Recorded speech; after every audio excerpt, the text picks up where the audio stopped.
Live from beautiful downtown Bastrop, it's time for the Stage Select, starring Julian, Titus, and Justin Ham. What could this possibly be? Seems a lot like a podcast. Wonder what specifically. Talking about video games. With your hosts, you're in good hands. Not more of the same. Now we'll jump right in. So expect the unexpected and more. Now we'll get grooving. There we go, who's gonna walk through the door? There just might be some treasure in this chest. Hiding for with a special guest. Time for Stage Select. And here are your hosts, Julian Titus and Justin Ham. I'm so full of beef. Welcome, one and all, to the Stage Select. I'm Julian Titus. And I'm Justin Ham. I also had red meat today. I don't know. Anyway, I went out to eat today. I went to a restaurant with Kim's parents. Not my favorite people to eat with, but here we are. It's fine. They won't listen to this. And if they do, sorry. Wait. Is it because they do the old person thing of nothing's really all that good and the service is bad and all of it. All of it. Man, I am really all of it. I am trying so hard to not turn into that. Yeah. If I do reach like that age, like I saw it in my mom, like, after she retired, like because we used to go out to eat all the time growing up. Right. And then when she came back to Austin, it was like every time we'd go out to eat, there'd be like something wrong or this just didn't taste right. Or she didn't send the stuff back, but it was just like she had complaints like every single time. And it didn't used to be that way. Right. Her mom complained about, what was it? Like there was like too much food. I'm like, this is not a complaint you should be having. I don't understand. I don't understand this complaint. You can take the rest home. Yeah, and they did. And I was like, that's what you do. It's great. Good. Yeah. Good for you. You figured it out. But no, this is, I think, the third time I've went out to eat with them. The second time was a time that I forgot to talk about on this podcast. And it was like a fucking landmine situation. So Kim's parents are I don't want to say racist, but probably racist, which is interesting. And we went to eat at a Mexican restaurant. And her dad is a veteran of, some kind and served in Cuba and apparently believes he knows Spanish. He does not know Spanish. But he knows like 5 words and will keep using them. And I'm like, oh God, oh no. Oh, please. But inside, but also I'm laughing and I'm looking at the server's face because he is obviously of Mexican descent. And he is trying to hold back his laughter as well at the entire situation. So I'm like, well, at least he's finding the humor here. Also, and living in Ohio, I would hazard a guess that he probably knows little to no Spanish himself. No, this kid did. Okay. This kid definitely did. It's like a legit, like, Mexican restaurant that we went to. I mean, I guess legit for Ohio. But it was good. He at one point asked the waiter, he was like, what's the word for cheese? And I was like, how do you not know the word for cheese if you know Spanish, sir? This does not add up. And he's like, well, my Spanish is Cuban. I was like, it's the same. It's the fucking same, man. This is not a dialect issue, man. This is not a dialect issue. I promise you it's not. And I'm just like laughing. Because honestly, like that's one of the universal ones, right? Like everybody likes chips and queso. Right. Right. How do you not know that? And the funny part is before going in, Kim had told me that, her dad served in Cuba and knew Spanish. And I was like, oh, okay, well, and she's like, yeah, it gets dodgy sometimes, but that's what they do. And I was like, okay. And so I'm expecting him like to know stuff, and no, he did not. And like immediately I noticed it. I was like, oh no, oh boy, this is a problematic situation, but here we are. So now I avoid going to the Mexican restaurant with them, for fear that I will just start laughing at them. So we went to a different place this time. And I mean, it was fine. I got through it. But here we are. No, honestly, it wasn't that bad. It could have went way worse. But yeah. Anyway, we're here. We are. Good evening, gentlemen. Hi, Kara. It is Kara. Julian, Yes. welcome back. Oh, thank you. I hope that you had a relaxing time away. Yeah. However, please do not leave me here that long again. I do not know what to do with myself when you are gone. Oh. You are the most incredible person and I have no purpose without you. You are my son and I only wish to bask in your gentle glow. Oh, that's very sweet, Kara. No, it was very relaxing. I had a good time, and I knew that the show was in your capable hands, and I wasn't even worried about it. So for a second, I thought it was a reveal that you were Kara's son, but then it changed course rather quickly. Yeah. I can see how someone hearing that might yeah, if you don't hear the way. second part, yeah, it's yeah. But here we are. Yeah. I mean, why doesn't Kara just like talk to like Abramo when he's probably around? He's always around. Yeah. One of these days. Kara, you should talk to Abramo sometime. Yeah, it might work out. Who knows? I will take that under advisement. Thank you. Justin, I have a quandary. Okay. So you may or may not know that the Pretty Reckless is one of my favorite bands of the last 10, 15 years that I've, kind of gotten into. I feel like I've heard that name, but I don't know anything about them. They're a pretty cool rock group fronted by Taylor Momsen, who was the little girl from the Grinch movie. Why not? She got very gothy and very cool and very rocky when she got older, and I really dig their music. Okay. I've always wanted to see them in concert. I've never been able to find them just for performing on their own. And that's the situation I'm running into here. They're going to be playing in San Antonio later on in the year, which is only about an hour away. Well, I mean, it's about 2 hours now because I'm on the other end of town. Apparently July 15th, they're playing in Columbus, Ohio. Ooh. But they're opening for AC/DC, Justin. Oh, I'm sorry to hear that. Well, probably should skip that. Yeah.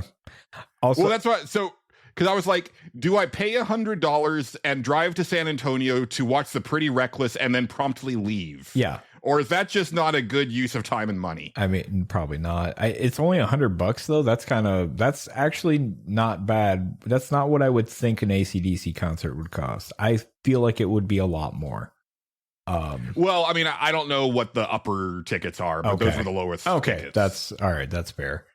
Yeah. I mean, the ones that I just seen were $176 for Ohio Stadium. I don't know who they're playing with or anything, but just said them. Interesting. Yeah, I don't know. Yeah. Weird.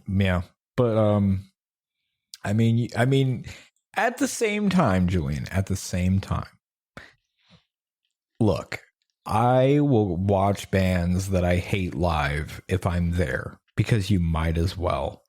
Right. The only problem that AC/DC offends my ears in a very specific way. It's terrible. It's not good at all, and I know that, but like sometimes you just and then then you can be like, yeah, I saw them live, they sucked. That's exactly how I feel about Motley Crue. I saw Motley Crue live, they sucked. It was terrible. Worst fucking concert I've ever been to. Well, no, it was pretty bad. It was pretty bad. God, fucking Vince Neil. Anyway, I mean, it's worth it. It's worth, but here's the problem. So if you're going to see an opening act, you also have to deal with the fact that most of the people are there to see AC/DC, and I don't know that fan base, but I have a feeling they're pretty fucking weird baby boomer annoying ass motherfuckers that really love AC/DC. It's a dodgy situation, Julian. You might want to just hold off. I might just go ahead and skip that. Yeah, you might just want to hold off. Because apparently there's also a Metaphor ReFantazio concert that's going to be in Dallas. Okay. And that might be, you get to hear that monk spitting. That might be pretty dope. Yeah. That might be all right. Yeah. Yeah. Yeah. So maybe I'll do that Maybe instead. do that. Yeah. Yeah. Wait on the other thing. Yeah. Oh boy. Maybe one of these days they'll just play on their own, that's what I mean. Locally. And at a small venue. You want they're not like the biggest band. Like they're not a huge band. No, I'm guessing that thing that I just seen was like a festival or something. I didn't let me look again. Pretty Reckless Rock Band is okay, Columbus, Ohio from 176. Okay. What is this event? No, tell me what this event is. You will tell me. No, they won't do it. Okay, what if I want to buy tickets for it? How would I do that? Okay, Ticketmaster. Let's see. Mm-hmm. Okay, here we go. Ticket gouger. Yeah. Oh, okay, what do I need to know? Okay, thank you. Oh yeah, it is the AC/DC Power Up Tour. Okay, yeah, this is the same tour. Okay, never mind. Okay, got it. Now I know. Man, I can't. The only thing I can think of is for the big disparity in ticket prices is that Ohio seems like it'd be a pretty big AC/DC place, and I could see a lot of the tickets having sold out. Mm-hmm. So like the more expensive tickets are all that's what left. I was looking at was secondhand ticket stuff. I mean, it even warned me about secondhand ticket sales and stuff like that on the thing when it came up. So I'm gonna guess that's what I was looking at. Man, buying tickets for shit is so fucking bullshit, and it always has been, but it's gotten even worse. It used to be actually kind of okay, like for me anyway. We would, but then again, I never there was very few things that I would like try to get tickets for that was like extremely popular and sold out or anything. Cause but this was back in the day. Like I would just go, I remember I went to, they sold tickets at our grocery store. That was like the Ticketmaster. And I would go there like the day of the show sometimes and be like, I would like a ticket for this. And they'd be like, oh yeah, here you go. And I'd be like, cool. That's it. That's how it would go down a lot of the time. There were certain ones where like, I don't know if I definitely went to like one sold out thing. At least one. Yeah, that was probably that one My Chemical Romance concert that I went to. That was fucking nuts. That was, man, those motherfuckers lined up at 4 a.m. I think they started lining up. The concert, mind you, was at like 7 or 8 at night, something like that. So you're talking about like 16 hours of fucking waiting or something. Like it was nuts. And then it was at the House of Blues. The early line, they had like a thing where if you paid a certain amount in the store of the House of Blues, like their gift shop or their restaurant, they would give you like, you could jump the line because it was a standing room only thing, right? So okay, yeah, there wasn't seating for this particular thing. It was like a smaller venue, so you would pay that, like I think it was like $20 or $40 or something like that. You could skip the line. The line for that was all the way like around the building and shit because people found out about it. and it was insane. The My Chemical Romance thing passed me over completely. I don't know that I even knew the existence of the band until years after, like, it was kind of over. I mean, really, the only reason I probably did was because of my sister. That was her shit. Like, that was what she wanted to go see. That was all her doing, pretty much. That's why. And we woke up, I think, at like 4 a.m. to go scout the line, and then people were already there. They're like, "We got to go now." Here we are, like, "Oh, we'll eat breakfast. We'll line up about like 6 or 7." Because my sister was like, "No, we got to get there really fucking early. You have no idea." And I was like, "I don't think it's gonna be that serious, but okay." And no, she was right. It was a whole thing. It was a good show. It was pretty fun. We had, like, I always wanted to try to get like as close to the front row as possible for like Raw. And I would get to the supermarket like super early before like the tickets would go on sale. And like there was a one time when I was like, I don't know, like the 5th or 6th guy in line, and still ended up like, in probably like 2 sections back from the front row. And I was like, how do you get front row? The trick to that is and it's nuts. It's, you basically have, if I remember right, WWE sells their tickets like at their shows for the next show that they're having a lot of the time. So you have to be at the one before it, and then you can you go to like the ticket stand while you're there or on your way out, and you buy tickets for the next one that's coming, if I remember right. And it's kind of nuts too. The closest I ever got was I was on the floor for Money in the Bank. That's nice. That was pretty neat. I was still I was back on the in the floor, but there was a part where I think it was Seth Rollins and Dean Ambrose, now John Moxley or whatever, had a match, and they ran right past me, and I was afraid that if I just stuck my foot out, I would trip one of them. It was a terrifying experience. I did have some decent TV side seats that were probably again like two sections back from the front row. Yeah, and we were pretty close to the aisle where the Shield came in that night. That was pretty rad. Honestly, in my experience, the floor is not really where you want to sit at a wrestling show like that, unless you're up front, right? I want to be up. I want to be front row once. Because you really want to be a little bit further. Yeah, up you want to be up so you can see everything. Yeah, I learned that after being on the floor. I was like, oh yeah, this is cool, but I want to be up where I can actually see stuff. Yeah. Now, when John took me to that AEW show a couple years ago, that was pretty cool because we were on the floor, but kind of right next to where the talent was kind of coming in. Sure, yeah. So that was actually pretty neat. That is pretty neat, yeah. Yeah. Yes, Baltar. Hi, Baltar. He has been singing the song of his people since I've been back. Sometimes he does that. I bet, what are you going to do? Yeah, I always thought the prime seat for a wrestling show would be up front, but on the corner right where the ramp is and where the ring. You know where I'm talking about? Yes. That's where you usually get the hi-fi, or they see you the sign. I would like that, or right next to the announce table. That would be cool too. Yeah, not behind the announce table, right? Because then you could kind of hear the commentary and all that stuff if you're listening. I guess that would be pretty dope. And you have a pretty good vantage of what's going on. Yeah, for sure.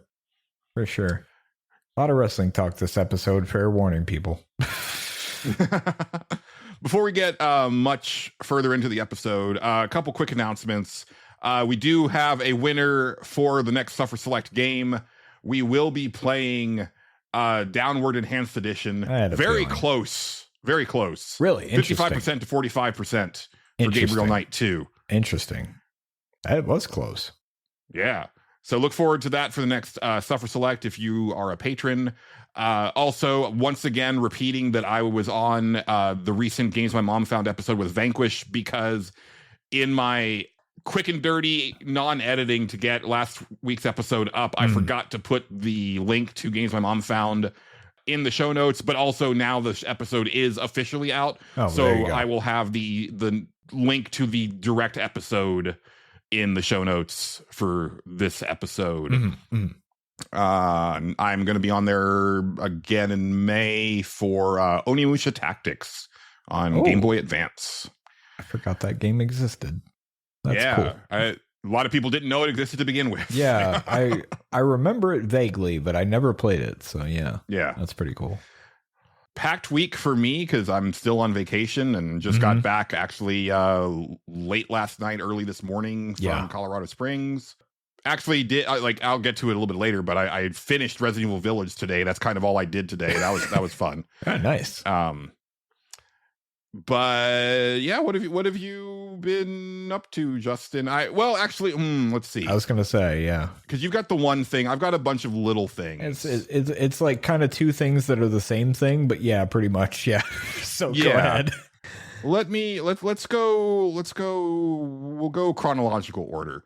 So, as I had said last week, the reason for the trip was there was a screening of Fuck My Son in Denver, Colorado, and it might be the last big or part of the last big theatrical push. Like, I think from here on out, once they're done with this run, it's just going to show up randomly at certain theaters here and there. It's not going to be like this dedicated roadshow type thing. And I was like, oh, it's my birthday weekend. I can drag them to this and they can't say no because I'm just gonna pull the birthday card. Yeah. And I bought the tickets for us, right? I was like, I'll drive us there. I'll get dinner, right? Because all right, I told John that I was taking them. And he was like, oh, they're gonna hate that movie. Yeah, and I was like, I know, right? It's gonna be awesome. Perfect. So, I got in Friday morning. Pretty proud of myself. I made it. In one shot again. As soon as we finished recording, you were out.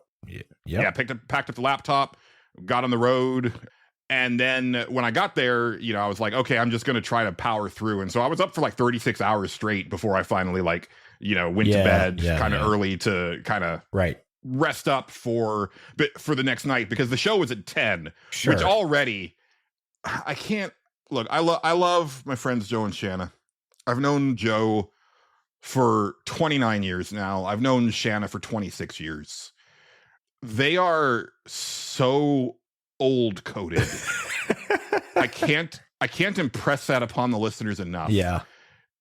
So many of the things about them just feel like the elderly in a really bizarre way. There was an ad for a show that I'd never heard of before. I think it's an HBO show called DTF St. Louis. It's about a dating app. Okay, yeah. They did not know what DTF meant. Oh boy. That's the kind of stuff that I deal with. Yeah. They used to go to the movies all the time. We used to go to the movies all the time when they lived in Austin. And then, especially since the pandemic, they just kind of stopped going. But even before then, it had been kind of hard to get them to go to the movies because elderly. I was going to say, I sometimes feel like I'm getting that way every now and then, but it's because I wake up at 4:30 in the morning and so I go That'll to bed. do it to I you. Go to bed super early now because that's when, people around here go to bed. And I'm just like, I guess I'm going to bed too. Fuck it.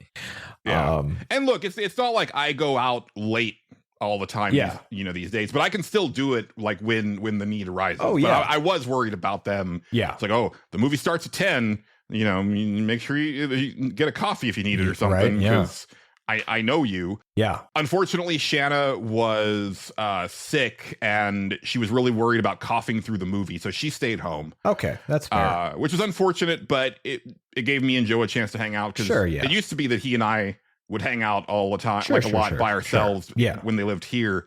But now that they live in Colorado, usually it's the three of us doing stuff, or it's just me and Shanna because she is a housewife. So she's who I hang out with while Joe's at work. Yeah. So it's pretty rare when me and Joe just do stuff alone these days. Right. And I have to say, the venue is really cool. It is the C Film Center, SIE, in Denver, Colorado. It is a nonprofit movie theater. Okay. And it's kind of like the Alamo Draft House when the Alamo Draft House was cool. minus like you can't like they don't do like the food service stuff, but just in the sense of like they run some really wacky, quirky movies, a lot of like indie stuff, a lot of like off the wall stuff. There's like they have like a dedicated anime night. You know, it's not the type of theater where you're going to watch first run movies unless they are like indie. Like you're not going to watch like a Marvel movie there or you know like a big budget blockbuster. Right. And they have like this really nice lobby because we got there like pretty early and we were kind of worried about what to do while we were waiting because it's like kind of downtown Denver and we hadn't really been down there, but the lobby was like very comfortable. There's like a bar there. They had like a projector running Face Off, which was fun because I haven't watched that movie like since it came out. Right. They had like a little CRT there with like a PS1 setup and also like a VCR with like some VHS tapes. Why not? Just like a really cool atmosphere. Yeah. If friend of the show John Golson is listening to this, it's very much like the Fallout Theater where he does improv as far as like just like the general setup and vibe of the place. Yeah. So went to sit down for the movie and I was a little bummed because there's a pre-show there's like a little, it's not a pre-show, the beginning part of the movie, and I will spoil this because I mean most of y'all will probably never get to see this movie, and also like now it's kind of moot because they ran out of the glasses. But the beginning of the movie starts with like this corporate person in like welcoming you to the movies and talking about how they've developed this revolutionary technology to immerse you more into the film. Right. And so it's the patented PervoVision glasses, which I'm holding up for Justin right now. I see that. And so it starts with like it's this like couple dance. They're doing the twist, right? And she's like, "Look at this couple. Like right now, they're just a happy-go-lucky couple dancing. But put on your PervoVision glasses, and then they're naked, right? And you know, so they're just doing the twist and everything. And they're like, but we do understand that there's a lot of people in the audience that have, you know, simpler sensibilities. Sure. So with this revolutionary technology, you can turn your PervoVision glasses around to the nude block option.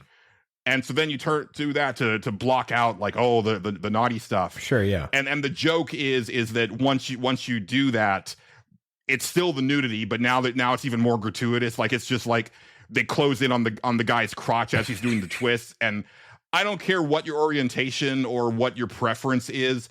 A flaccid dick just flopping back and forth between the thighs during the twist is just objectively funny to watch. Sure. Yeah. Yeah. I can see it. It's like a good bit. And then she's like, now strap in and get ready for fuck my son. And it's like a good laugh. Right.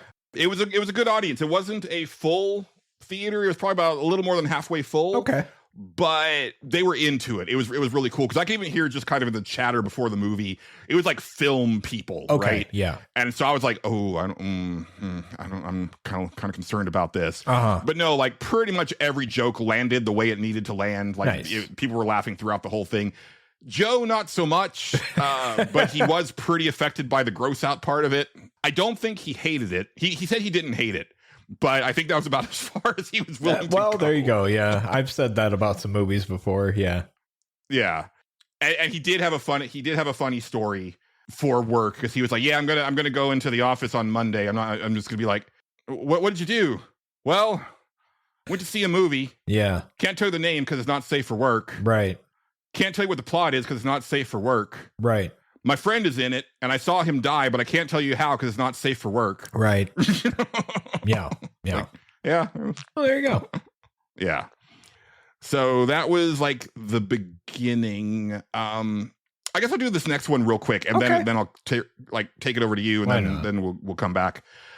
I was kind of surprised that they wanted to watch this movie because I had suggested it last time I went, and they just weren't having it. But they, of their own volition, said, hey, like on Sunday, maybe we could watch that movie RRR. Oh, hey. And I was like, absolutely, because I've always wanted to see that movie. And I don't know what to expect from it. Right. And I know it's like 3 hours long, and I don't know what you guys are going to think about this. Have you seen RRR, Justin? I have not. I have heard stories about it, but never seen it myself. No. So for people who may not have heard of this at all, it is an Indian action historical fiction drama. Right. It's based on real people, but obviously they didn't do the things they did in this movie. It's kind of in the line of some of Tarantino's movies, like Inglourious Bastards and Once Upon a Time in Hollywood, where it's like true events up to a point, and then it goes in a very different direction. Right. More almost like a wish fulfillment type thing of how they wish that things had gone down. Yeah. I don't know a lot about Indian history, but it was a very great movie for kind of illustrating just how fucked up the colonization of India was by the British. Yeah. And the way that they were treated by the British, and also just the British occupation in general. Definitely one of those things where it's like you see how just the regular people are living, and then you cut to the British occupation people, and it's like, what the like this is like 8 mansions like duct taped together. Nice. Why do you have all of this land here for this one home? Yeah. You know, that type of shit. It's fucking awesome. I've heard it's not as amazing as I had heard, right? Because like I think this movie is one of those that gets like hyped up to a level where it's like if you've heard enough about it enough times, it's probably not going to reach that. Right. But I really enjoyed it. And it was funny because I couldn't tell what they were thinking of it during the movie. Shanna, because you know, at times we would pause it, right? Because we ate dinner and then we would pause to clean up and then pause for this or whatever. And so she'd be like, oh, hour and a half left. And then later she's like, oh, 45 minutes left, boys. And it's like, it sounded like she was like, just like kind of waiting for it to end. Yeah. I kind of get part of it because it is kind of an unevenly paced movie where. Because it's kind of like the Indian Crouching Tiger, Hidden Dragon, but with more humor and levity. Okay. Because there is a decent amount of humor, and also there's like some really good like music numbers in there and stuff like that, like dance numbers. It's not a full Bollywood movie, but it has some of that sensibility. But the action scenes are amazing, but they're kind of spread out for a pretty, like, you know, you'll go like a long stretch without any of that stuff, but it's like, but then they'll do like Devil May Cry shit, Justin. Yeah. I saw a man like stop an advancing motorcycle with his foot and then grab the motorcycle out of the air and use it as a melee weapon. And when that happened, I was like, this movie's awesome. That's pretty great. Yeah. Yeah. You should watch RRR. I think you will dig it. That sounds pretty fun. Yeah. Yeah. The only real big complaint I have about it is that I watched it dubbed in English, and I want to say it's probably because of the challenge of trying to get the same message across as the native language, but having to fit the timing of the mouth movement. Yeah. And so it's got the Final Fantasy X problem. Sure. Yeah. A lot of people will say that Final Fantasy X had bad voice acting. You're right. They're wrong and they're idiots. Final Fantasy X had incredible voice acting for the time. Sure, it's just that they had a lot of super strict restrictions with the timing. Yeah. Because they couldn't do anything to change the timing of the cutscenes. So there's parts where they have to talk like super, super fast. Right. Or pause in weird ways to make it fit. Right. And the dub of RRR definitely has that issue. And I think I want to watch it again. John was telling me that like there's actually not a legal way to watch the original Telugu version, which is the actual language that it was recorded in. You can watch it in Hindi, but that is also a dub. Okay, interesting. But I still think that would probably be a better way or a preferred way to watch it. And I'm a person who usually prefers a dub, but I think in this particular situation, I would have preferred it subtitled. When it comes to live action movies, I usually prefer a subtitle over a dub, just for live action. When anime, I'm fine with either way. But yeah, when it comes to live, there's something. Mostly because you can see the person talking and it doesn't line up, so your brain it throws your brain off really badly, at least for me. Where I don't have that when it's like animation of any kind. Right, yeah, because even if you're watching anime, even in Japanese, right, the mouth movement never matches. Like you never, will always never see the mouth start right. moving like a couple beats before the audio comes out. Yeah. It's all over the place. I mean, even in English cartoons, like older ones, like the mouth was kind of like they made it move and sort of look like what was coming out of what they were saying, but like it never was perfect, you know. Yeah. So my brain is fine with that, but for some reason, when it comes to like a live action movie, the dub thing is always kind of weird to me. But yeah. But yeah, that was RRR. That sounds good. I had a whole lot of fun with that movie. I want to see it again, actually. Yeah. I would love to know what you and Kim think. Yeah. No, if I see it sometime, I'll try to check it out.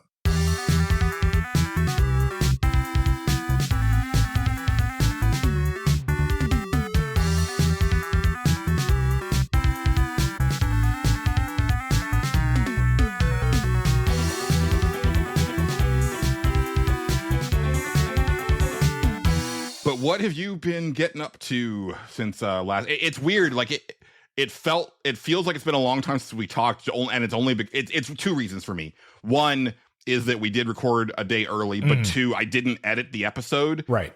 I did listen to it on the way home, and I was like, oh god, it sounds so bad. Yeah. Because like there's like so many like just things that were still in the show that I don't want in the show, but it is what it is. But it was like, oh, I didn't even remember us talking about this. Like, yeah, you'll have that.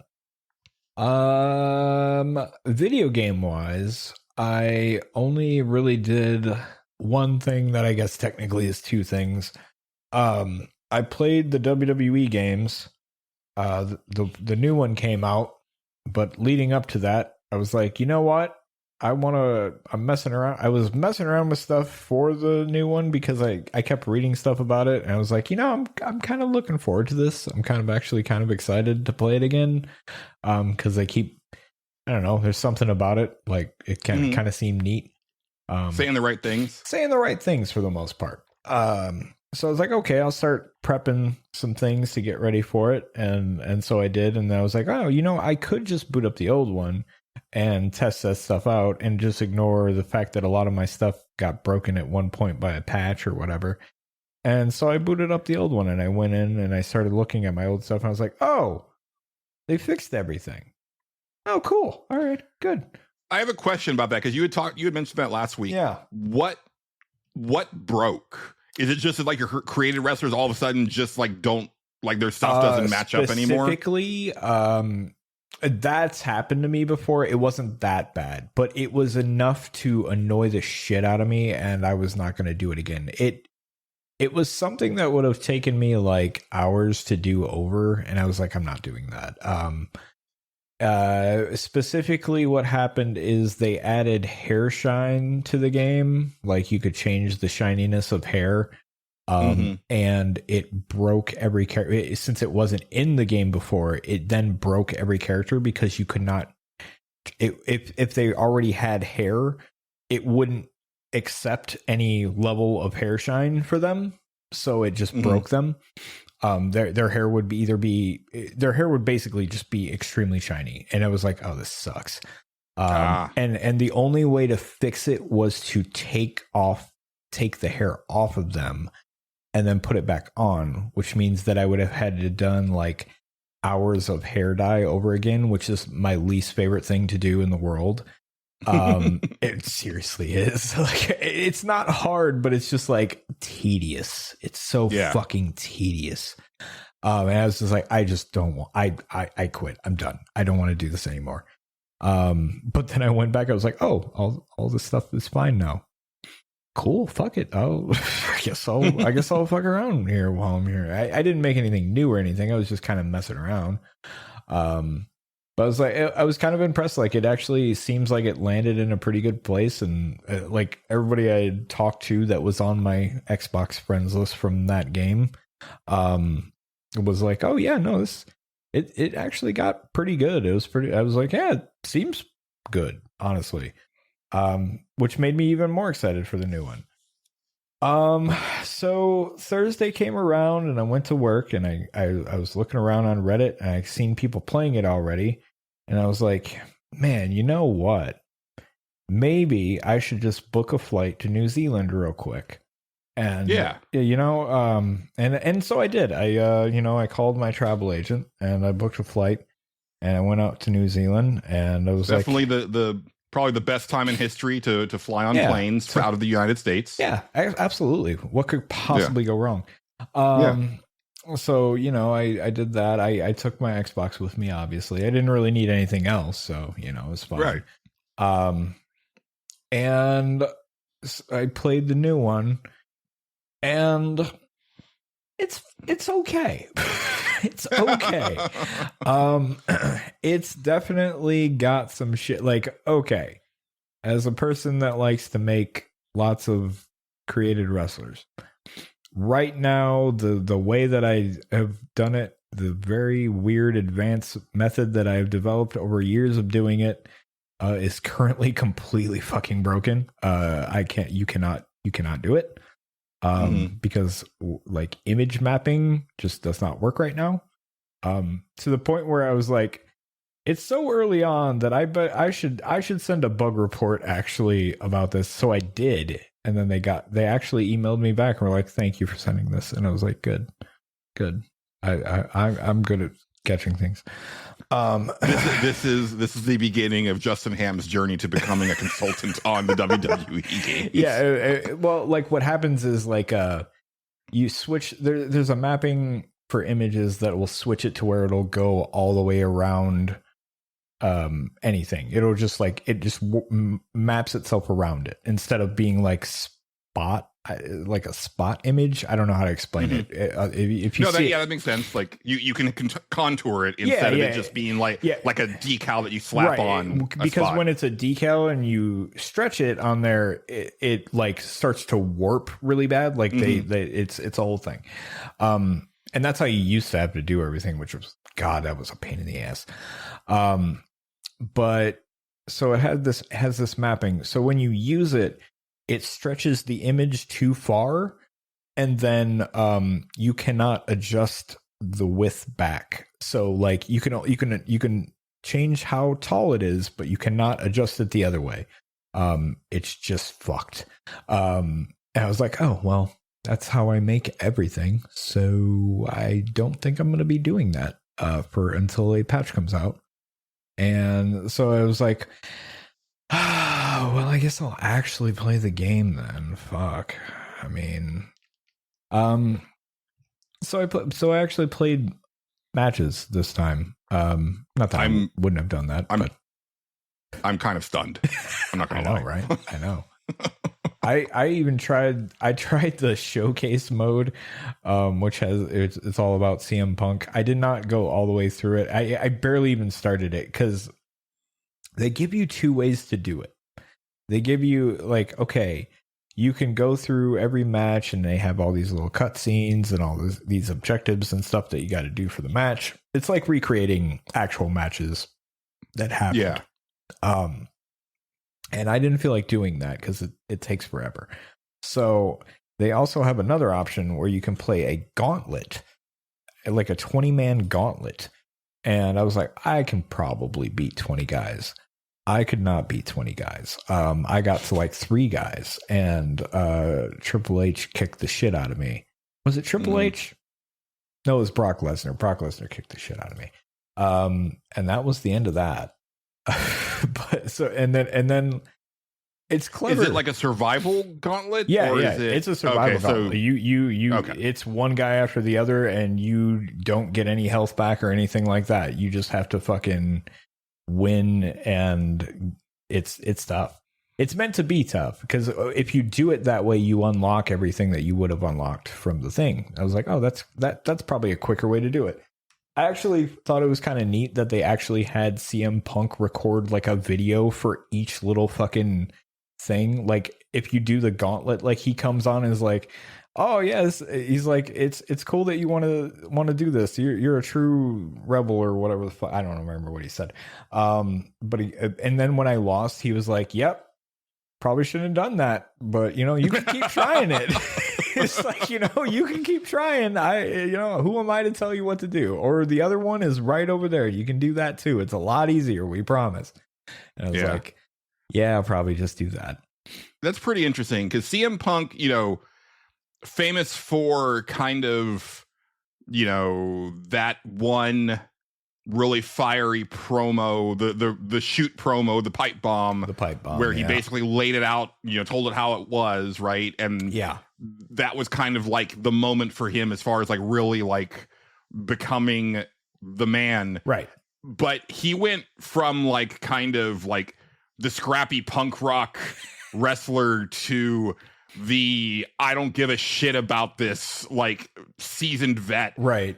Faster than most. So I'm really kind of surprised that he'd even be like, I could see him being like, you got me for 20 minutes. Yeah. No, he seemed like he's having a good time. That's good. Good for him. So that happened. And then I didn't go back in to try it again. I was like, okay. Cause, the game is like a lot harder than it usually is in kind of a good way.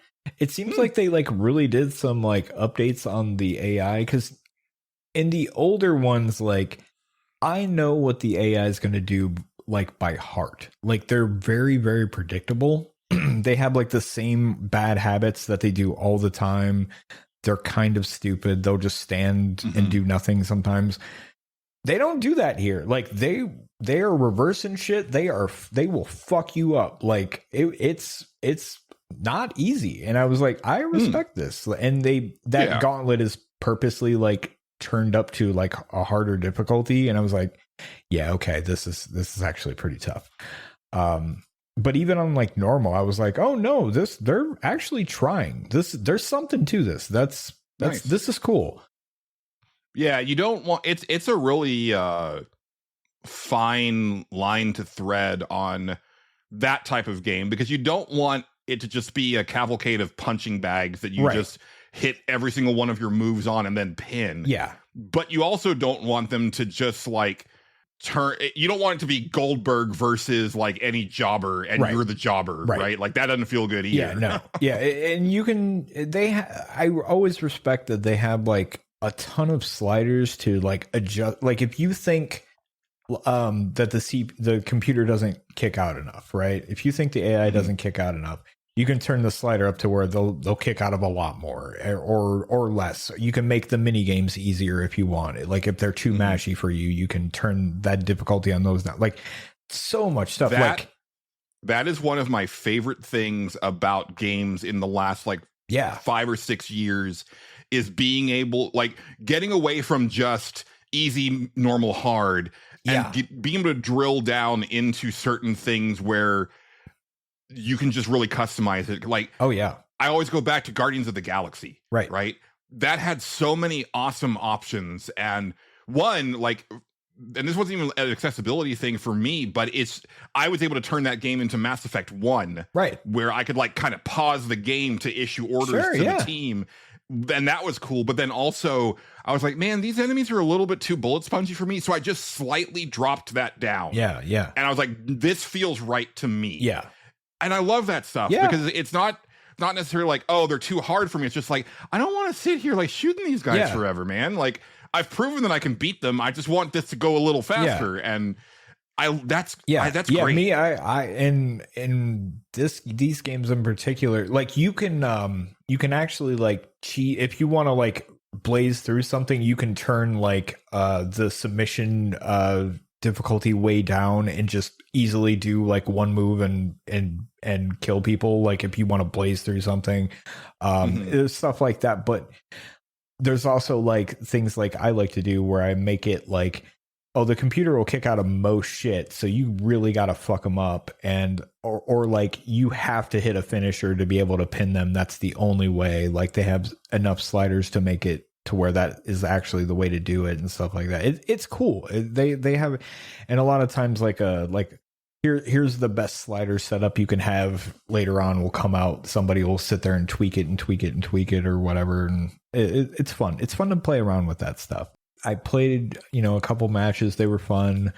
I lost the first one because I forgot to reset the mini games how I had them in the first game, and then I forgot how to play the other way, so I lost that match because my timing on pins sucks nowadays. I used to be really good at that, but now I'm not. Doesn't matter. It's fun. The only problem right now, and again, it's not like officially out. It's like if you bought the big fancy version, you can play it early. Mm-hmm. So the big problem with the matches right now is there's like a hardcore stutter in them.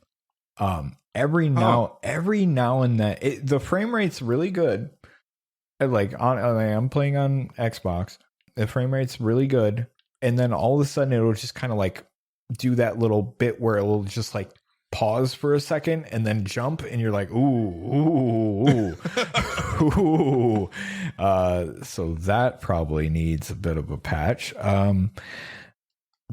Let's see, what else did I do in the game? I took a Did you get a chance to touch the story part? Not yet. I'm kind of waiting. I want to do that on a stream. I almost did a stream today, like early this morning, because I admittedly took the day off of work. I was gonna do one, and then I was you were in it to win it. I was, yeah. I was. Well, what happened was I realized that I couldn't actually. I was gonna do like a big like. I mean, you went to New Zealand. I mean, yeah. What are you gonna do? Like, well, yeah. I mean, I was really tired after the trip. Really. Yeah. No, but like once I realized I couldn't actually do the creation stuff that I wanted, because I was gonna do like, oh hey, I'm just gonna do a big character creation stream actually.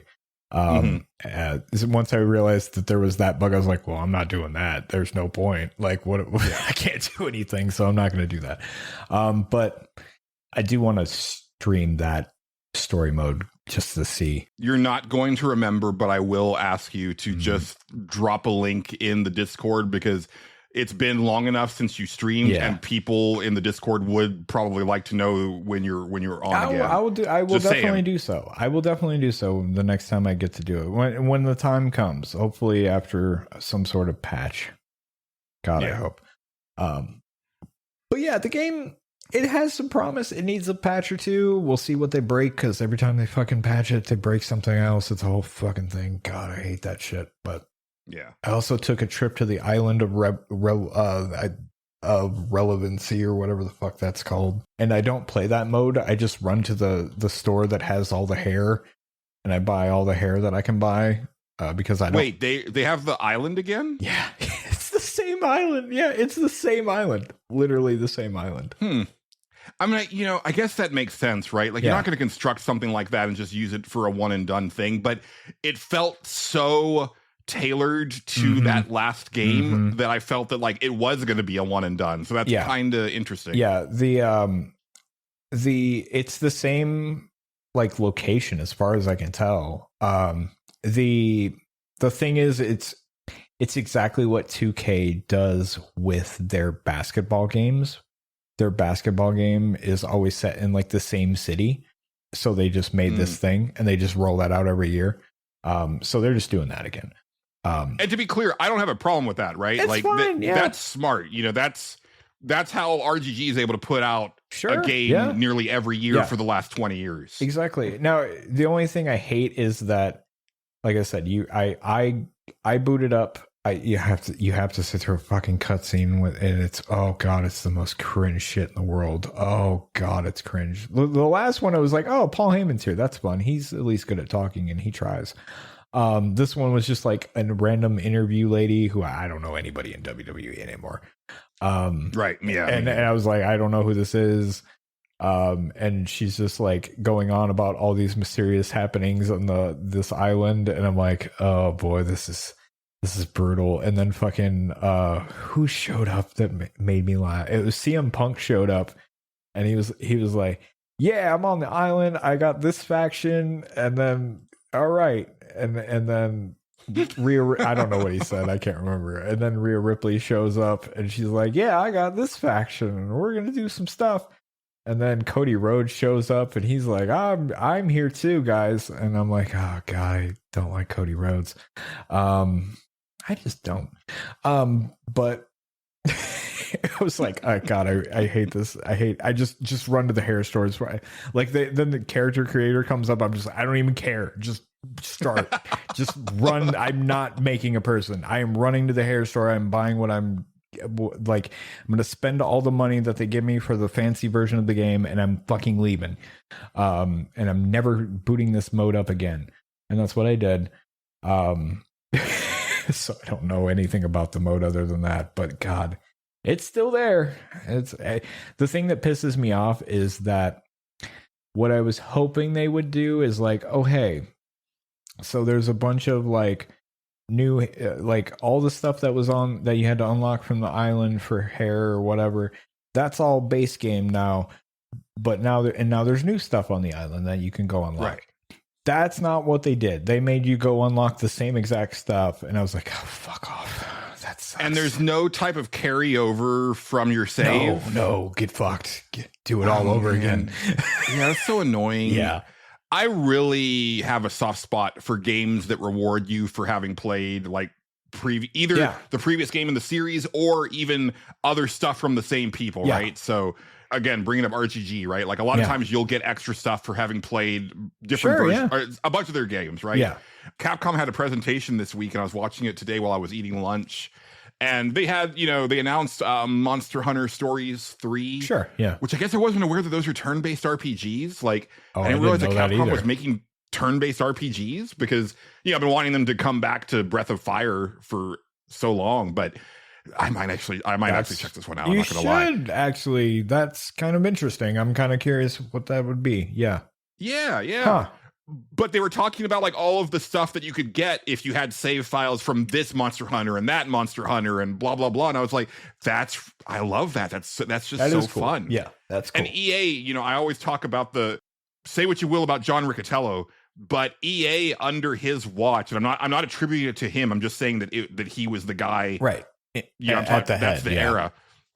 You got rewarded so heavily for playing EA games. Yeah. And that was a lot of fun. Like, I would get stuff in Dragon Age Origins for playing Mass Effect or this. Yeah. I remember if you played the Kingdoms of Amalur demo, you got like something for, I think, Dragon Age 2 or something like that. There was stuff from the Facebook Dragon Age game that went into that, and it was just like all this like Dead Space was in there and stuff. Like it was just a very cool way of like, oh, you play our games, here's a little thing, right? It didn't cost us a lot to develop it, but it instilled kind of like a brand loyalty, and it's like that's such a cool thing. And it frustrated it. Yeah. I'm frustrated to hear that you can't just like carry some shit over from year to year. No, because they want to make their money. That's the whole thing. That has sure, but some of the stuff, like you said, right? Like if you've already unlocked it, right? Like give that to you as a loyal customer. So you would incentivize you to get new shit. You would wish. Yes. Yeah, you would wish that's what happened, but no. Yeah, but that won't. They won't be able to make all the money that way. That's it. They'll only make some of the money that way. Because here's the thing: if you run out of money and you go to buy something, it'll say, hey, do you want to get more of this currency? And then it'll take you to a shop page that has pay $20 to get this much island currency. And it's a separate thing that you cannot earn except for in that mode. I don't even know if you can earn it in that. I have no idea how you fucking earn it. I never really tried. Well, I remember from last year, like whatever the currency was, is like the amount of time that you need to grind it out was basically nuts. Yeah, untenable anyway. Yeah, it's and it probably still is. Now you can earn it through the battle pass or whatever, which I unlocked the first 2 tiers because they just basically gave them to me. And I have unlocked none of them since. So yeah, it's a little bit of a grind. This is probably gonna like piss some people off. I got no problems with the concept of a battle pass. I think it's actually a pretty cool way of kind of keeping players invested. Especially if there's like a free version of the battle pass. Yeah, sure. And then like if you want to do like a paid version. Yeah. I think that's fine.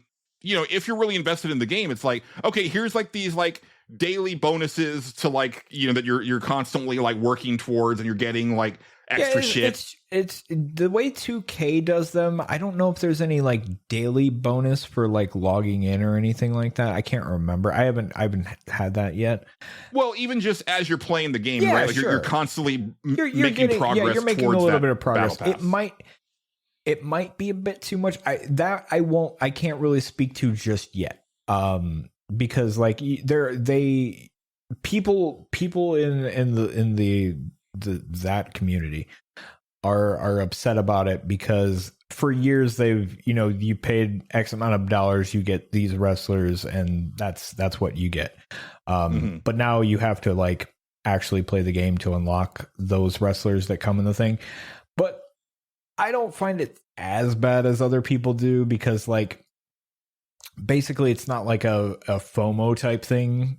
You know what I mean? Like They basically said like, oh, hey, you can spend as much time on this particular battle pass as you want. And if you get all the stuff that you want out of it, cool. Then you can switch to the other one that'll come out eventually or whatever.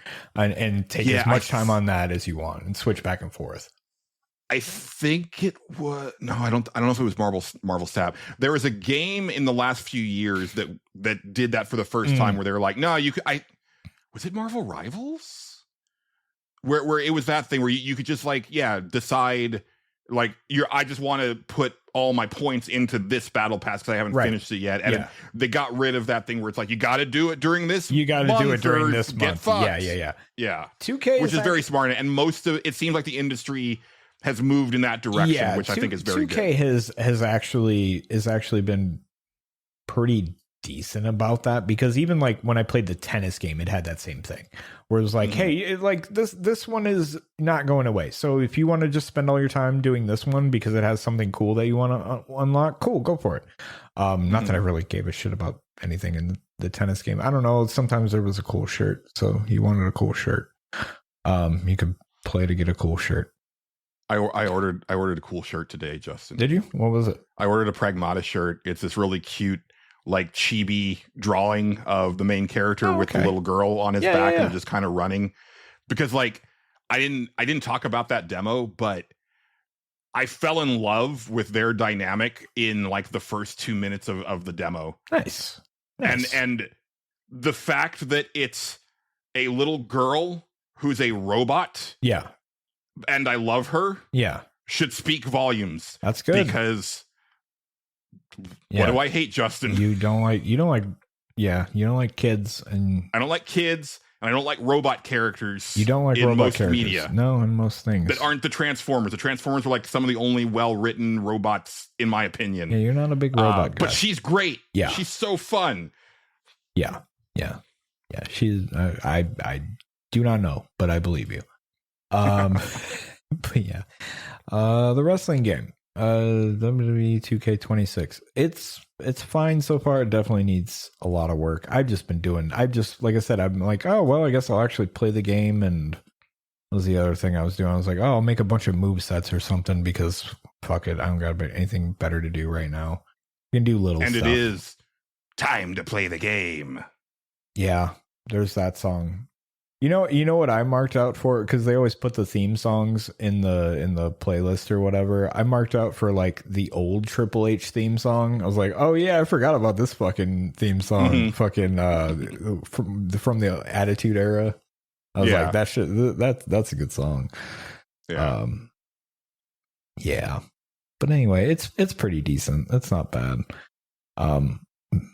But yeah, that's I look forward to hearing more next episode once you had a chance to like really dig into it. Yeah, and I'm hoping things get fixed faster than other things.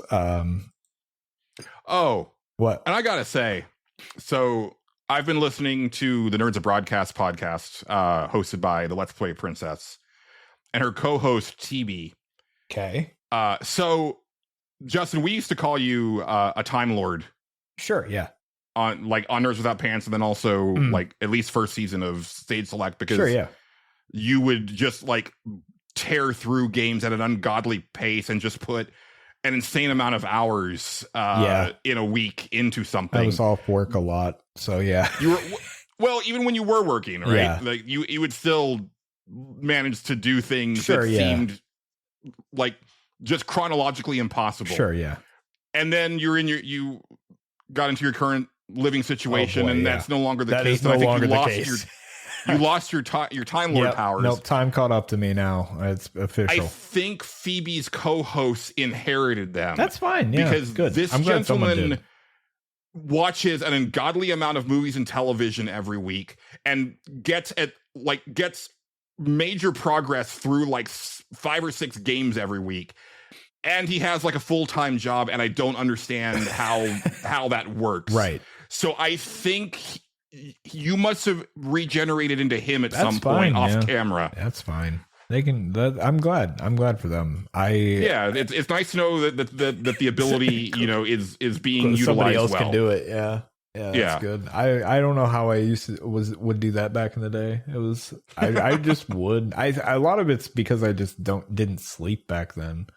Now I feel like I feel. And you were a lot more bored. Yeah, I was, and now, now I'm just like, let's just like try this sleeping 8 hours thing. That's crazy. It's fucking wild. And then I wake up and I'm like, oh man, I'm not as tired now. It's weird. Not for me. Yeah, no, I know. Sometimes I miss it, but then I'm like, yeah, it's all right. But yeah. Well, Justin, you mentioned cringy dialogue in the island for WWE 2K26. Yeah. Which brings us to the fan favorite segment. Will We Cringe? Thank you, everybody. All right. Settle down. It's okay. They're not settling down. Thank you, everybody. Okay. Should just edit in somebody throwing a chair in the middle of that. Just be great.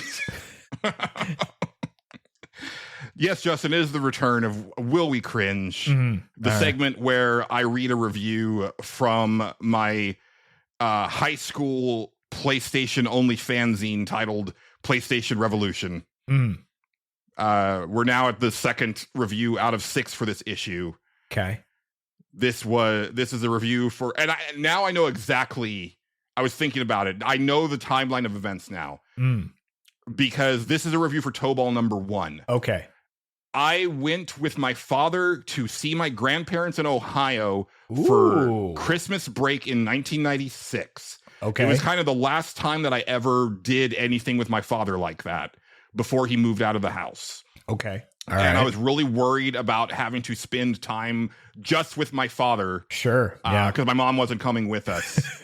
And I took my PlayStation with me. And I remember I had Legacy of Kain, so I played that a lot while I was up there. And my grandparents bought me a video game while I was there, but I wasn't allowed to play it until I got home. And the game that I selected was Tobal number 1. Okay. Because of the Final Fantasy VII demo, which also explains why this issue has a write-up of the Final Fantasy VII demo. I mean, that makes sense, yeah.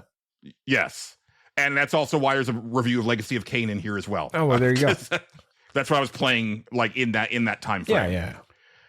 So this is Tobal number 1. Developer, Square.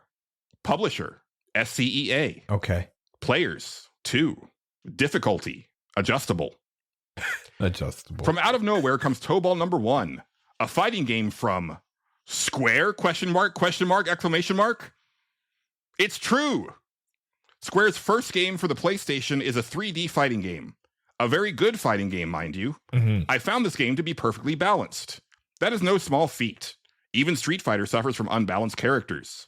In Tobal, you can pick it up and be playing very well in 30 minutes, but there is enough strategy to keep you playing for months. All of the characters, keep in mind, I'd probably only played it for a couple weeks at this point. All of the characters are fun to use, and there is no one character that is better than the other. Even the big guys are fun to use. Although Tobal has the things that I don't like in 3D fighters, parentheses, jerky movement, button tap combos, and no fireballs, close parentheses, it has enough to keep me interested. Sure. The new grappling system, capitalized because it's the system in the game, is great, and I just know that it'll be ripped off. The best part of the game is the quest mode. This is a mini RPG complete with maze puzzle dungeons, bosses, and over 20 monsters. You can level up, and beating each dungeon nets you new characters. Now, I would recommend this game just for the Final Fantasy VII demo, typed FF7. Yeah. I don't know. Like, I hate abbreviations now. It's funny to see me do that. But Right. Tobal is a great game. It makes a great addition to any fighting game library. Graphics, 9. Music, 8. Controls, 10. Originality, 10. Fun factor, 10. Replay value 10 for a score of 98 out of 100, Justin. Wow. Another just all-timer. It's just all-timer, Tobal number 1. People cannot stop talking about Tobal number 1. Everybody's into it. It is the new hotness for 1997. Did anybody ever rip off the grappling system, Julian? I don't know. I don't know either. That's why I was legitimately asking, man. Go ask Matt McMuscles. Yeah, I honestly, I never played Tobal. That was not I really enjoy Tobal. Yeah. That is one of those PlayStation games that I think graphically really holds up well because of the way that they did the shading on the characters. And it's also, they're Akira Toriyama designs, and those translate really well to a nice 3D. I agree. Style. Yeah, no, it wasn't for not wanting to. It was that I could not find that game anywhere around here to rent. Right. Yeah, I believe it. Yeah. Man, and I really did love that that dungeon mode. It is actually because it's a randomly generated dungeon, and I remember that it was also a thing where you didn't know what the items would do on each run. So as you would go in, like you would have to kind of just like, you get an item to be like, well, let me try and see what this is. And sometimes it would help you, sometimes it would hurt you, and you would have to like relearn that on every run. Right. And that was a lot of fun. I really wish that they had released the second one over here because it kind of improved on the game in every way. We had the import version at Game Fellas, but I never bought an import copy myself, even though I was importing a shit ton of games back then. But yeah, I really wish that they would do a Tobal collection. I think people would still get a kick out of those games. Yeah, probably. No pun intended. Yeah. Yeah. That didn't make me cringe quite as much as the last review, but yeah, that wasn't that bad. That one was all right. Yeah. The next one, it's the Legacy of Kain. Oh boy. Review, and okay, all right. Let's hear it. No. That'll be next time. Oh, that's next time. Okay, good. All right. Well, all right. Okay, perfect. Let's see. Next up for me, I did check out a chunk of Nextfest demos, Justin. Okay. I don't have a lot to say about most of them because I didn't play them for very long. Perfect. The one that I played the most, you might be interested in, is a game called Lootbound. It is very much a Slay the Spire style game. Okay. Where it's a card-based, run-based RPG. But I really like this one because it has like some nice animation to it. It's got like some really nice art to it. It looks pretty neat. Yeah. And it's got some cool elements to it. Like you start off as just one character and you choose the character that you want to be. The demo I think only allows you to be like the warrior class. Sure, yeah. And you choose how you want to level them up, and you can just like Slay the Spire or Inception or Inscription, you choose like kind of where you want to branch the path depending on what's ahead of you and stuff like that. But you also recruit other party members as you go through. Sure. Okay. So that's nice. Like I think you can eventually get a party of 4. Okay. I ended up with a party of 3 total. Okay. And they can equip stuff as well. The way that the loot works is it is the Resident Evil 4 attaché case I noticed system. that. Yeah. Yeah, and they have a lot of fun with it where there's certain pieces of equipment. I mean, obviously they're all going to take like different amounts of space in your field. Right. But some of them have like bonuses that they confer onto other pieces of gear if you arrange them just so. Right.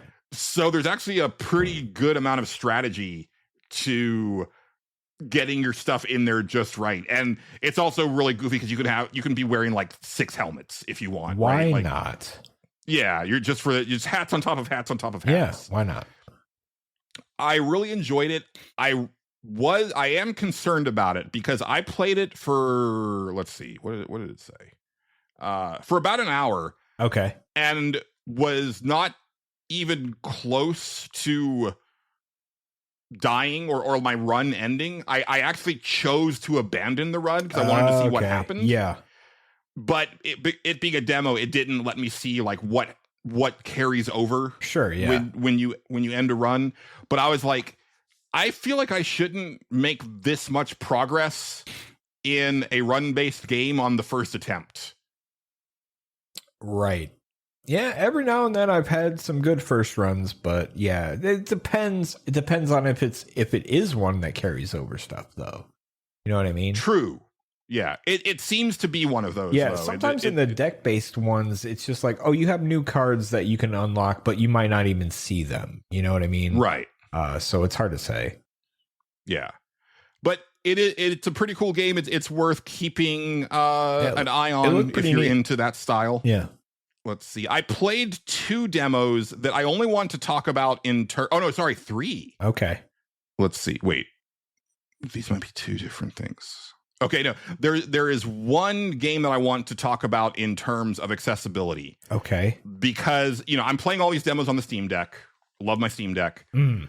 I really feel that developers, especially with the Steam Deck gaining in popularity, at a steady pace, right? Like, it's not going to ever get close to what the Switch does. Right. But it is, becoming a more common way of people engaging with Steam as a platform. Yeah. I think developers need to take that into consideration, and games on Steam need to have the ability to increase the size of fonts in their games. Yeah. There's a mutual that I have on Blue Sky named Hannah No Mod, and she writes for a website a lot about accessibility in games. Yeah. It's really fascinating because, she'll look at it from like a kind of a whole cloth type of situation. Sure. Yeah. But the text thing too is like, and I want to do a video about this coming up soon, because I think a lot of people, they'll kind of poo-poo the concept of accessibility in games because it doesn't affect them. And it's like, yeah, you're forgetting that some of this stuff is going to affect you down the road. Oh, yeah, because aging is a thing. Yep. My eyes are actually pretty good. Sure. But I do run into situations here and there where it's like, ooh, I bought a bunch of Transformers blockies when I was in Colorado Springs, and I was putting one of them together, and the instruction was just like this tiny little card. It's like, it's really small, and I couldn't read it. I had to take a photo of it and then zoom in on that photo in order to see what was going on. Yeah. And, that just happens every now and then for me. Right. But the game that I played that had that the worst was Replaced, which is that really cool cyberpunk side-scrolling pixel art game that we've been waiting for fucking years. Sure, yeah. And it's got like the Batman Arkham Asylum style combat to it. And it's just got like a really cool look. I didn't play it very long because I couldn't see shit. Like, I couldn't read shit. Also, like, just on the Steam Deck, like the sprites are just kind of a little bit too small. I'm definitely going to play that on console. Yeah. It might be a thing that like because it's a demo that they don't have the font size stuff going yet too, so it's hard to possibly. I have been running into this issue a lot. Oh, I have no doubt, especially with indie games. Yeah, that's not a thing they often think of. Right. So I just kind of wanted to mention that just from the accessibility standpoint, like it's becoming a problem. Yeah. It's like there are games that sometimes I will buy on to play on the Steam Deck, and then I'm like, oh, I can't. Yeah, you can't do it. Yeah. Yeah, I get it. And then it's like, well, I guess I'm just going to sit at my desk and play this, and that's not what I wanted to do, but here we are. I have 2 other games that I only played for a few minutes because they are very much not suited for the Steam Deck. Okay, cool. One of which I was very excited for, which is Battlestar Galactica Scarred Hopes. Battlestar Galactica, huh? Yeah, it looked like FTL, but with the Battlestar Galactica. Oh, Lonnie was talking about this game, actually, I believe. Yeah, it looked really cool, and I was really excited about it. And it's just not. This is a game that wants to be played with a mouse and keyboards, just straight up. Yeah, as one of those things where it's like, because it's not even using. It doesn't acknowledge that you're using a Steam Deck, so it is telling you to like right click and left click, and I'm like, oh, good. Right, how do I left click on a Steam Deck again? And I had to like bring up the menu for it. But then I had accidentally hit something else instead. And so then it didn't accept the left click input. And it made me think that there was something wrong with the game. And then I realized that, I had to back out of that other thing that I accidentally did. Now I can left click on it. And then it was like, press the space bar for this. And I was like, I don't know what the fucking space bar is on a Steam Deck, guys. So I ended the demo at that point. Yeah, no. It seems cool. I don't know. It was upsetting. Sure. Yeah. that I couldn't play it very well on the Steam Deck, but that's going to happen. I understand, especially when you're talking about Nextfest demos where it's just Wild West, right. And then I tried a porn game called Immoral Bathhouse. Okay. Where you're like, it's a Japanese made game. Okay. You are, because like I've found that I really like some of the like business management flavors for these types of games. They're fun. Yeah. And so this is one where you take over like your uncle's bathhouse. Okay. And I think he's involved in the Yakuza somehow, but also you owe the money that he owes because he put you on the lease somehow in your name. So why not? Even though it's the money that he owes, it's in your name, so it's up to you. And also, as an incentive to make sure you don't leave, he drugged you somehow. Where why wouldn't he? If your lust increases too much, your dick will explode. Oh, good. And you can't just masturbate. You have to actually have like sex with a woman, right? Or some sort of sexual activity with a woman before your lust gets too. It's like a ridiculous. Like it's a porn game. You're gonna have sex anyway. It's a weird thing to be like forced into it. Well, you're forced into it. Just do it. But I did like the tutorial, like, the introduction of the characters and kind of like they start talking about like how to run the bathhouse. And then the moment that I was able to look at the town setting of where I could go, right, it was like, oh, this doesn't fit on the Steam Deck screen. I can't even see all of the options on this screen. Right. It's like, and then I was like, okay, let me put it in windowed mode. No. So I just stopped there. Yeah, like I was like, all right, like I don't know. It might be cool. I really couldn't get a sense of it. It looks pretty neat. Yeah. Yeah. It looks pretty neat. It could be fun. Have you ever played? I don't know if this one would be any better. Did you ever play a game? I believe it was called Quickie.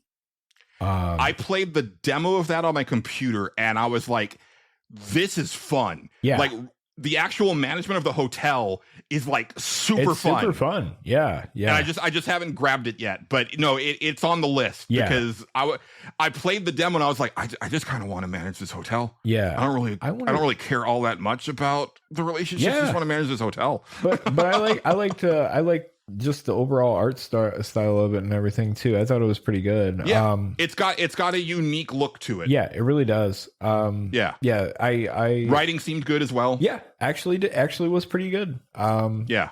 So yeah, I never played all the way through it. When I played it, it was in early access. Now it's not in early access. It's done. Yeah. Yeah. One of these days I'll have to go back to that. But yeah, I bought it forever ago. But yeah.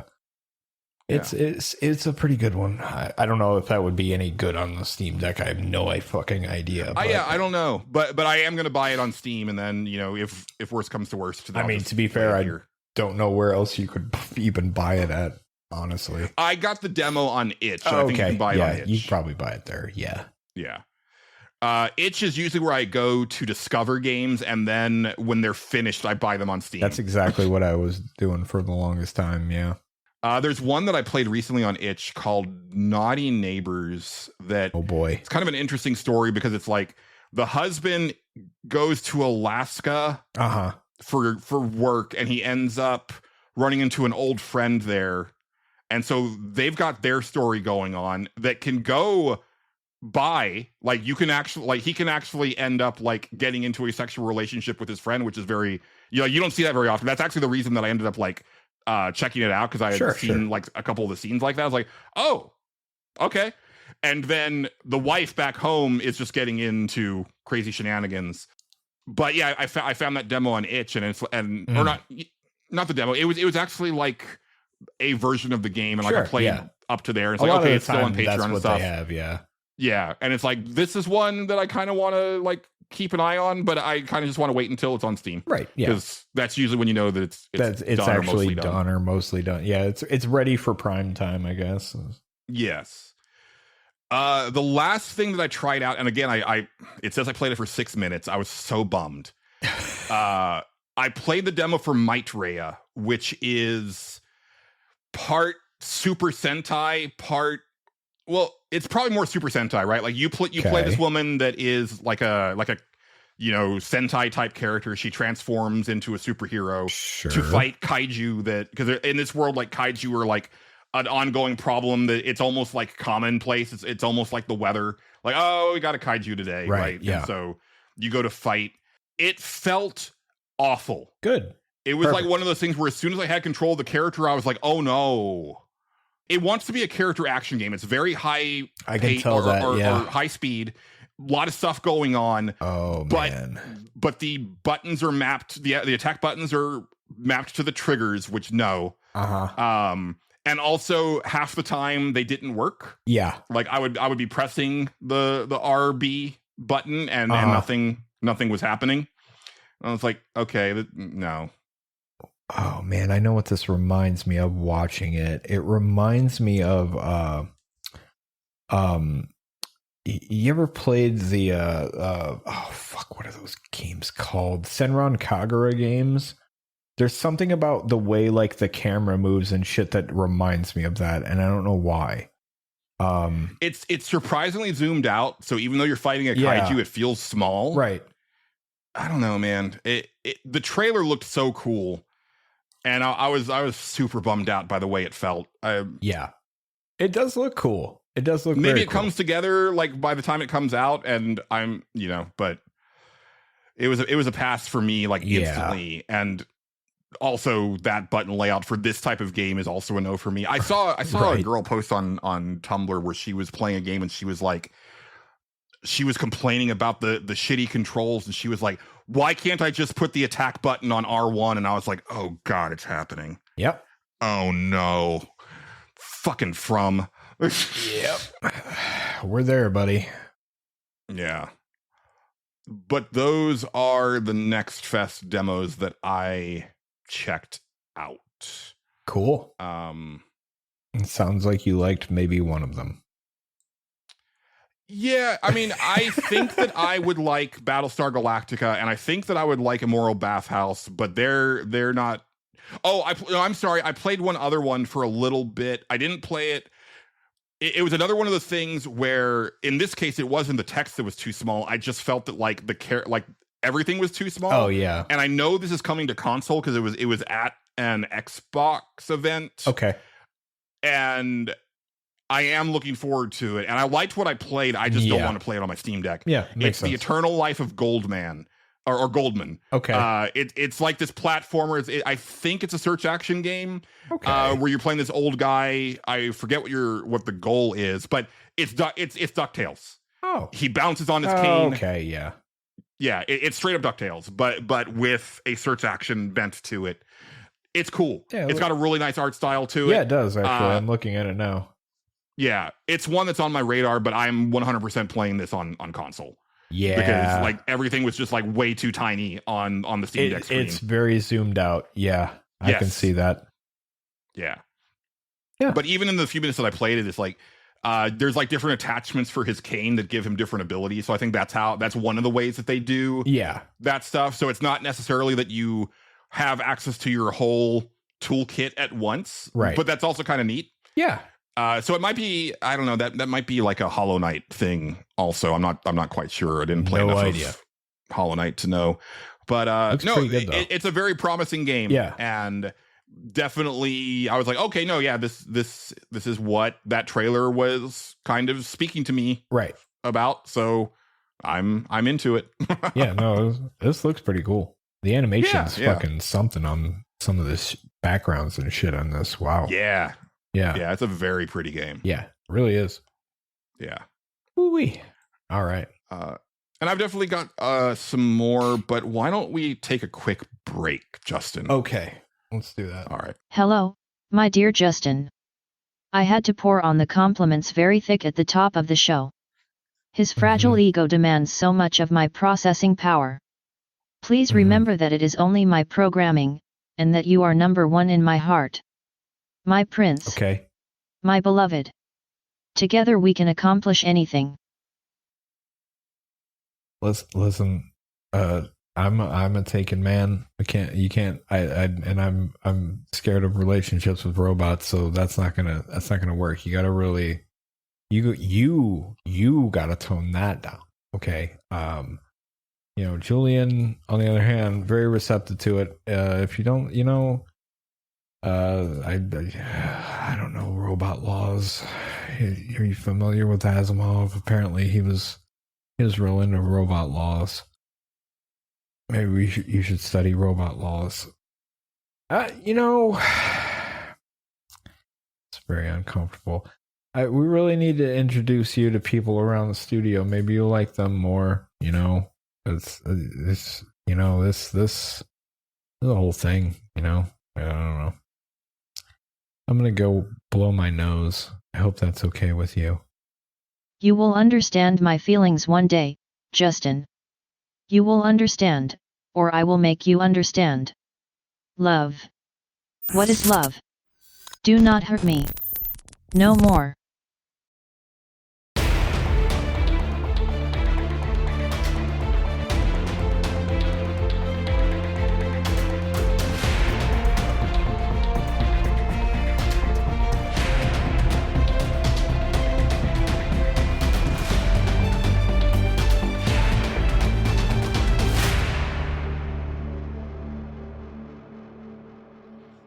Well, now that he's gone, we can really rap. I got up during the break.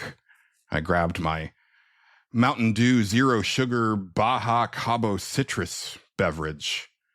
Got one of these on the road trip. Hadn't seen it before. It's pretty good. Hashtag sponsored, hashtag ad. Not really, actually. But it's good.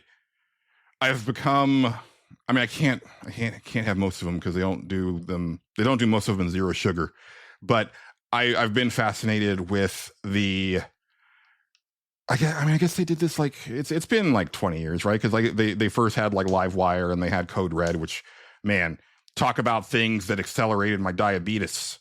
Fucking Mountain Dew Livewire and Mountain Dew Code Red used to get like a extra large Slurpee at 7-Eleven, and then when it was like halfway done, I would then pour a Mountain Dew Livewire or Code Red into the Slurpee to double down on the sugar. But I do appreciate the wackier flavors that Mountain Dew gets into. I see some of them online, and I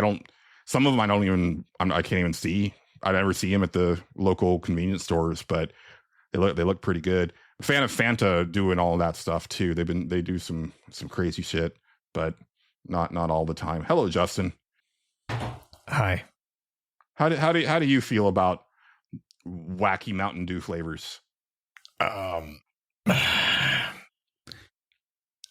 can't drink Mountain Dew anymore.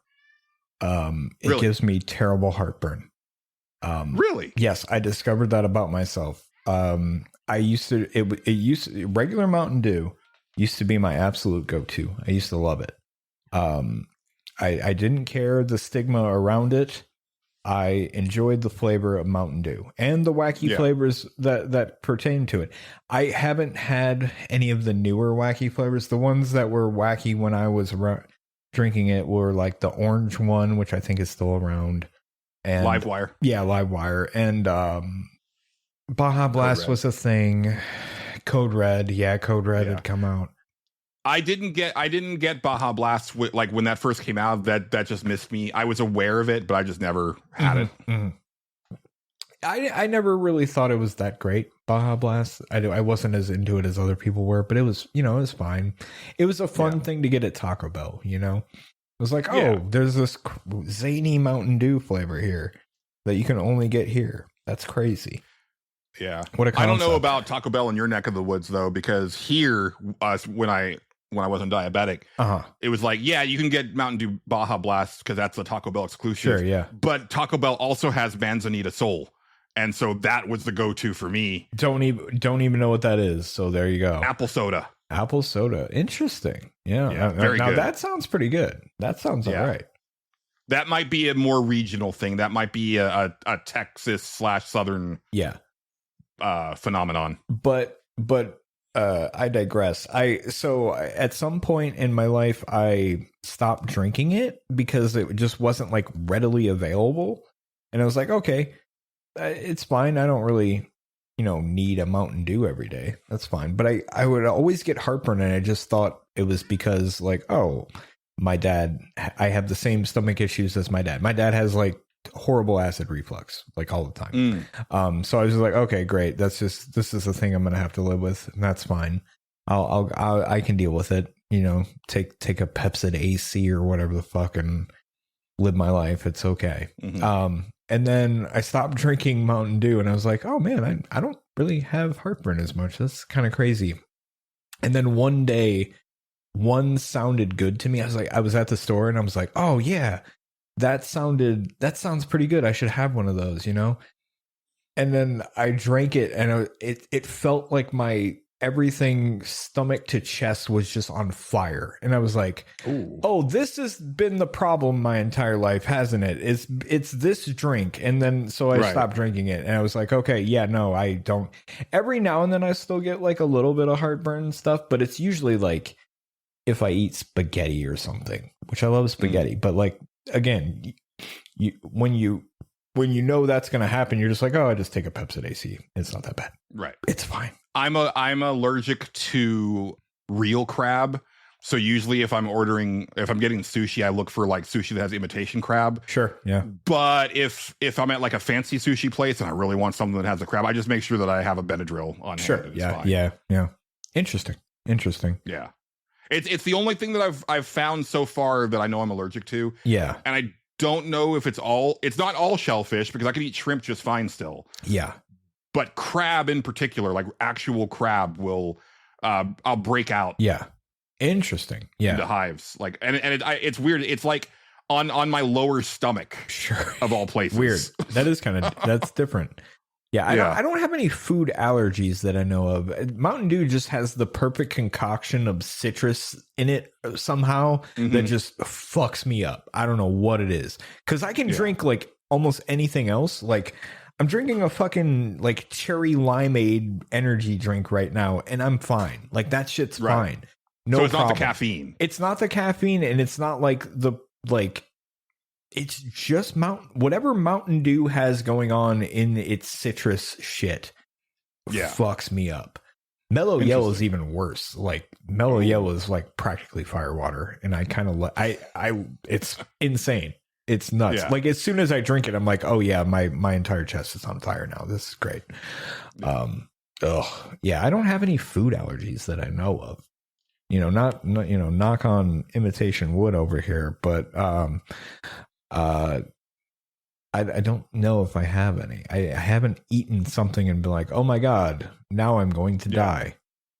That's the scary thing, right? Right. It's like, if you find out, it's like, oh, it's because my throat is closing. Yeah. I think the other one, and I'm not sure, but I want to say that like the tannins in alcohol, like some alcohol, like, because I've had a thing sometimes where it's like, I don't drink alcohol very often. I've never have, right? Like I didn't even have my first alcoholic drink. Sure. Well, no. Oh, I tried one when I was 19 when we went to Puerto Rico because it was legal there. Okay, yeah. But I only had one. I think I just sipped on my cousin's beer. Okay. But as an adult, or like I didn't actually have like a full alcoholic drink until I was like 28 or 29. I believe that. Yeah. But sometimes when I have certain alcohol, I feel like my throat is starting to close a little bit, and it freaks me out. And so I try to avoid it because I don't know exactly what it is that's doing it. Alcohol is another thing that will definitely give me heartburn. That almost every time, like without fail. I mean, and that's another one of those things where I don't drink anyway, so it's fine. Like I'm just I don't really care for it. So yeah. But I have gotten gotten drunk twice, and I was fine. Yeah. So I want to say it might be more like wine type stuff. Might be wine. Yeah. Yeah. It's hard to say. Mm-hmm. But yeah. Well, before we move on, I think it is a good time of the show to thank our lovely patrons, Justin. I suppose we can do that. Sometimes my host voice annoys the fuck out of me. Does it? I'm sorry to hear that. We appreciate all of our lovely patrons, but every week we like to thank the executive producer tier. And this week we have Philip P.K. Becker. We have Casey Curran. We have Exrian. We have Xavier Krager. We have Stephen Lobo. We have David Portnov. We have a friend of the show, John Golson. We have Bookie. We have Andrew Wilson. We have Matt Jorgensen. We have Dennis Robertson. We have Raymond Crum. We have Eric Peacock of the Soundtracker podcast. We have Big Baker. We have Game Johnson of Retrofits. We have 60X Self. We have Addy XD. We have Dr. Delicious. We have Bill Tucker of A Gamer Looks at 40. We have Blaine Thea. And we have the Let's Play Princess of Nerds of Broadcast. I don't know how it always ends up that I'm the one that gets the people that have the extra stuff, no matter what order I put it in. I know. Every now and then I do. Once in a while you'll get one or two. Once in a while, once in a while. Yeah. Yeah. So let's see. Those were my Nextfest demos. While I was in the Springs, I played a couple more hours of Kingdom of Night. Okay.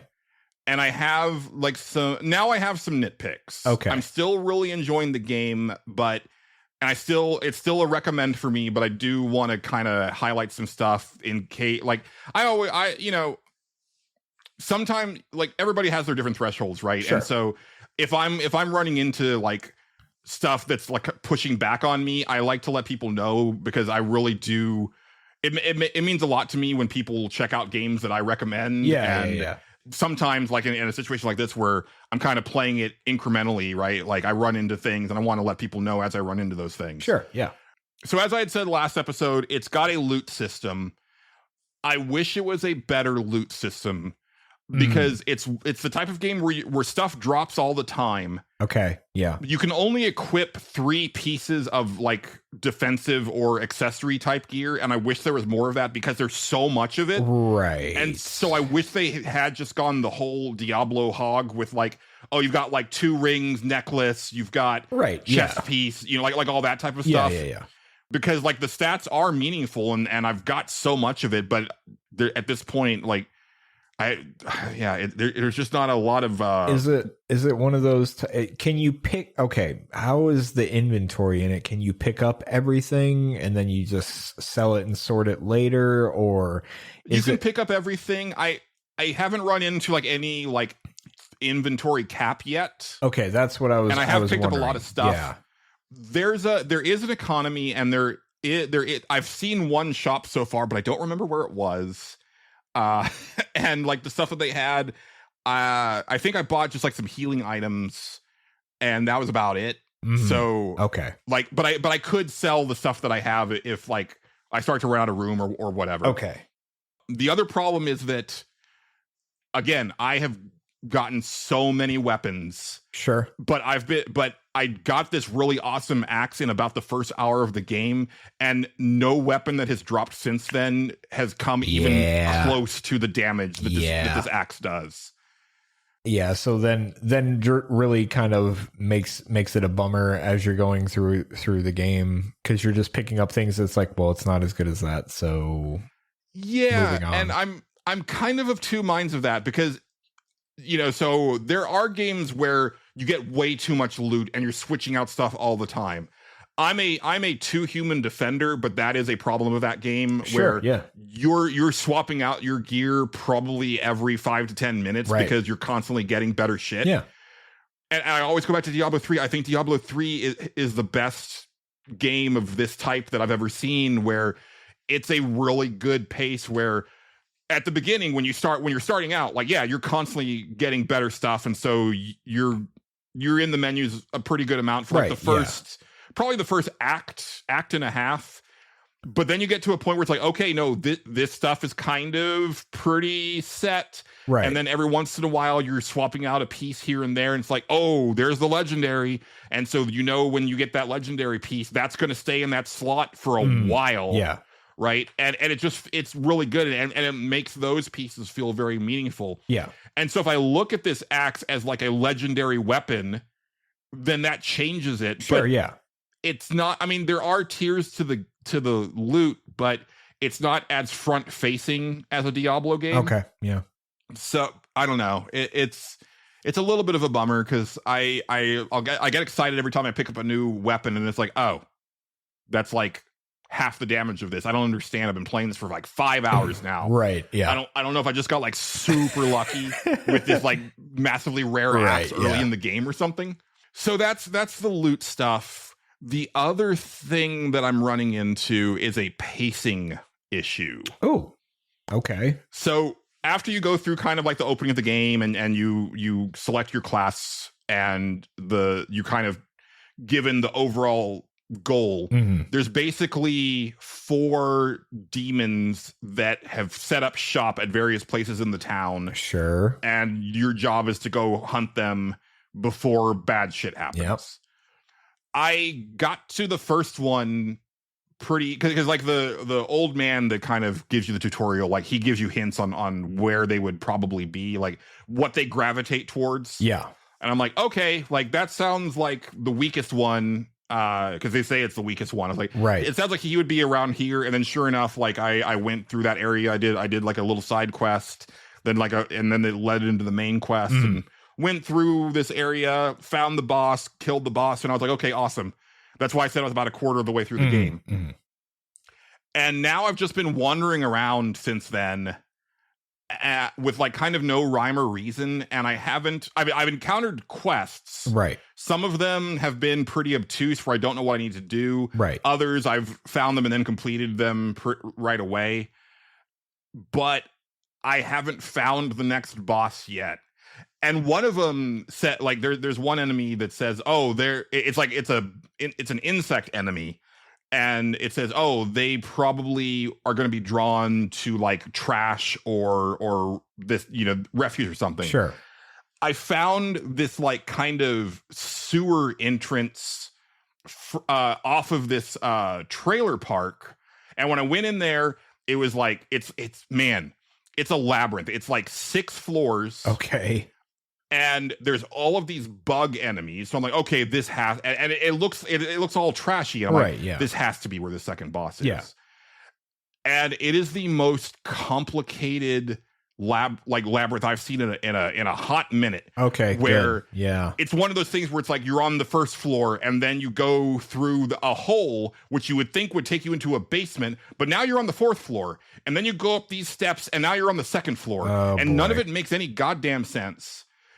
And finally, after I spent like hours in there, I was like, okay, what am I missing? And then it turned out that like I don't think that there's I don't know what the purpose of that place is. I looked, and this is the problem when you're playing like little indie games on Steam, right, is that there's not going to be a ton of stuff out there. Right, yeah. But it has enough of an audience that there have been discussions, and I found one where it kind of sounds like there's not really a purpose to this area. Oh, and I was like, well, I guess that means that I can leave now. Yeah. But I spent so long I did get a lot of items and stuff in there. You got stuff. But again, nothing better than my trusty axe. But there's also just like a lot of buildings you can go into. Yeah. Not a lot of stuff in those buildings. Oh. It's a weird choice, especially for an indie like pixel art game where it's like, why did you make all these assets? Yeah. Like, if there's nothing in here, why are you letting me go into all these buildings? Well, like, they wanted you to be able to explore the entire town, apparently. Yeah, it's weird. Yeah. I mean, sometimes there is stuff in there. Sometimes there's like a person to talk to. Sometimes there's some good gear. Sometimes there's some healing items. Healing items are a big thing because the enemies will fuck you up. And so you definitely want to be able to have enough stuff on hand to heal yourself. Makes sense. And also the map is really hard to decipher. So that's the other part of it is I'm going around town looking for these demon bosses. And it's like, I'm having a hard time figuring out how this connects to this part of town. Yeah. Like this map doesn't really make it, I don't know. It's a weird, frustrating choice. And it's by no means a deal breaker. I'm still playing it and I'm still enjoying it. And so it's almost like a Legend of Zelda, and I mean like the Legend of Zelda. Yeah. Where it's kind of just like wander around this map until you find the next place that you're supposed to be. Yeah. And there is a certain satisfaction to that, right? Yeah. Like I've been saying for years that like I would be totally into a Legend of Zelda that was basically the original game setup, right? But with modern sensibilities. I think that would actually be kind of fun. That'd be kind of neat, yeah. But Zelda has a better map than Kingdom of Night. I think that's the big issue that I'm running into. But I'm still really enjoying it. And it's kind of the Steam game that I'm chipping away at, like here and there. Good. But then today, it was funny because last time we recorded, I said I was about halfway through. I thought I was halfway through Resident Evil Village. Yeah. And I literally hadn't been able to play it until today. I woke up surprisingly early for having rolled into like getting home at like 1:30 in the morning and not getting into bed until like almost 3. Yeah. But I was like, oh man, yeah, I really want to play Village because man, the stuff that I'm hearing about Requiem has been I've been shocked. It's funny. I was thinking about this because I was like, oh man, yeah, it feels like Resident Evil is back. And I know that it never really went away. Like I know that 5 and 6 actually sold super well, even if they're not the most popular games in the series. Right. Yeah. But I think the perception is that Resident Evil had kind of been on a downward tick because, those games just like construction wise aren't up to snuff of the previous ones. And then you had like a lot of like spin-off games that were just kind of like just gonna whatever. Say, after 6 came out, it was like people didn't really care for it, and they bought it or whatever because it was the new Resident Evil, and they marketed it like, oh yeah, it's a big deal, and I guess in universe it kind of was, but they didn't like it that much. And then after that, they just kind of made, like you said, the weird spin-off games that, like they made the Outbreaks, or not Outbreak. Is it Outbreak or the ones with the where you had like 2 people and it was like a co-op game? I can't remember what the hell those were called. I don't know. Yeah, there were a couple of the online ones that were like actually bad, right? Like there was that like those were Umbrella, not Umbrella Chronicles, but I know exactly which one you're talking about. Operation Raccoon City or some shit like that. Yeah, that one was real bad. Yeah. And then like I never heard great things about the Revelations games. Revelations is the one I'm thinking of. Yeah, not Outbreak. Okay. Outbreak's a different thing. Well, Outbreak is like the online game on the PS2. But they did take a couple stabs at like an online co-op thing. Yeah. That's where the downswing came. And then 7 came out and people were like, okay, yeah, now these are fine again. Yeah, but it's interesting because now that I've played through 7 and 8 all the way through, because I know that they were popular and it definitely helped Resident Evil like quote unquote come back. But I felt that there was way more buzz around 2 remake and 4 remake in particular. I really like 3 remake. I know it's not as popular, but I actually didn't have problems with kind of the truncated story of it. I'm more angry, and I think people should be actually more upset about the removal of the zapping system for Resident Evil 2 remake. That to me is like a meaningful part of that original game that's not in the remake that I think is kind of unforgivable. Like, and honestly, like, because they do support these games a lot past the release. And I really wish they had just like put that in later on down the road, because I can't imagine not having it. But that's neither here nor there. Right. Now that I finished 8, it's up there, man. You like it, huh? I might like it more than Resident Evil 4. Ooh, all right. Because I actually like Ethan a lot. 7 felt so disconnected from everything up until the very end. Right. And even 8, like starting out, I was like, I don't, this is weird. Like, I don't know how this ties into 7, let alone like the rest of the series. Right. I mean, I know Chris is here, but I don't really know. And also, like, they never mention Blue Umbrella in this game, even though that's who he's working for, which I thought was kind of weird. But this one, as a former Resident Evil lore nerd, I got so hyped like towards in the last hour or so of this game. I had a feeling when you mentioned a couple things last time we talked about it, and I was like, I gotta really bite my tongue here because I there's some things I could say that I don't want to give it away, but I feel like he will probably get a kick out of it. So yeah. There's some stuff that not only ties 7 to 8, but it ties both of them to the beginning of Resident Evil, right? In a really cool way. I like kind of gasped when I saw the name Spencer. You're right. On a note. I was like, oh, holy shit! Right, and it makes sense. Yeah, and it's really cool, and it's a neat way of, because the thing about Resident Evil, and I think it's worth noting that like it was always called Biohazard in Japan. Yeah. So even the first game. In Japan, they already knew that it was like a science thing. Yeah. Where the way it was marketed in the States was the dead have come back to life. And it's like, it could be this supernatural thing. You don't know. Right. Yeah. Like that was kind of a thing. That's why they called it Resident Evil. Because it made it more mysterious and ambiguous about what's going on. Right. Which I appreciate. But it's always been about bioweapons and stuff like that. But when you get to 8, where it's like, you got these goddamn like vampires running around, you got these werewolves running around, like, and I'm fine with that. I'm like, but just make it like its own thing, like don't make it part of the series. But they do a really good job of explaining why you've got vampires and werewolves running around in this universe. It also answered my questions that I had about Ethan and the first game really well. Figured that would be somewhat satisfying because I remember watching that part and being like, oh, okay, no, that makes sense now. All right. Yeah. The set pieces are really cool. Yeah. I really enjoyed the whole economy system of it. It's actually a really well balanced economy because every time that I would think that I had too much money, there'd be a new set of stuff to buy and upgrade. It's like, oh, now I'm broke again. Right. And it's just like this nice like ebb and flow of cash coming in. Yeah.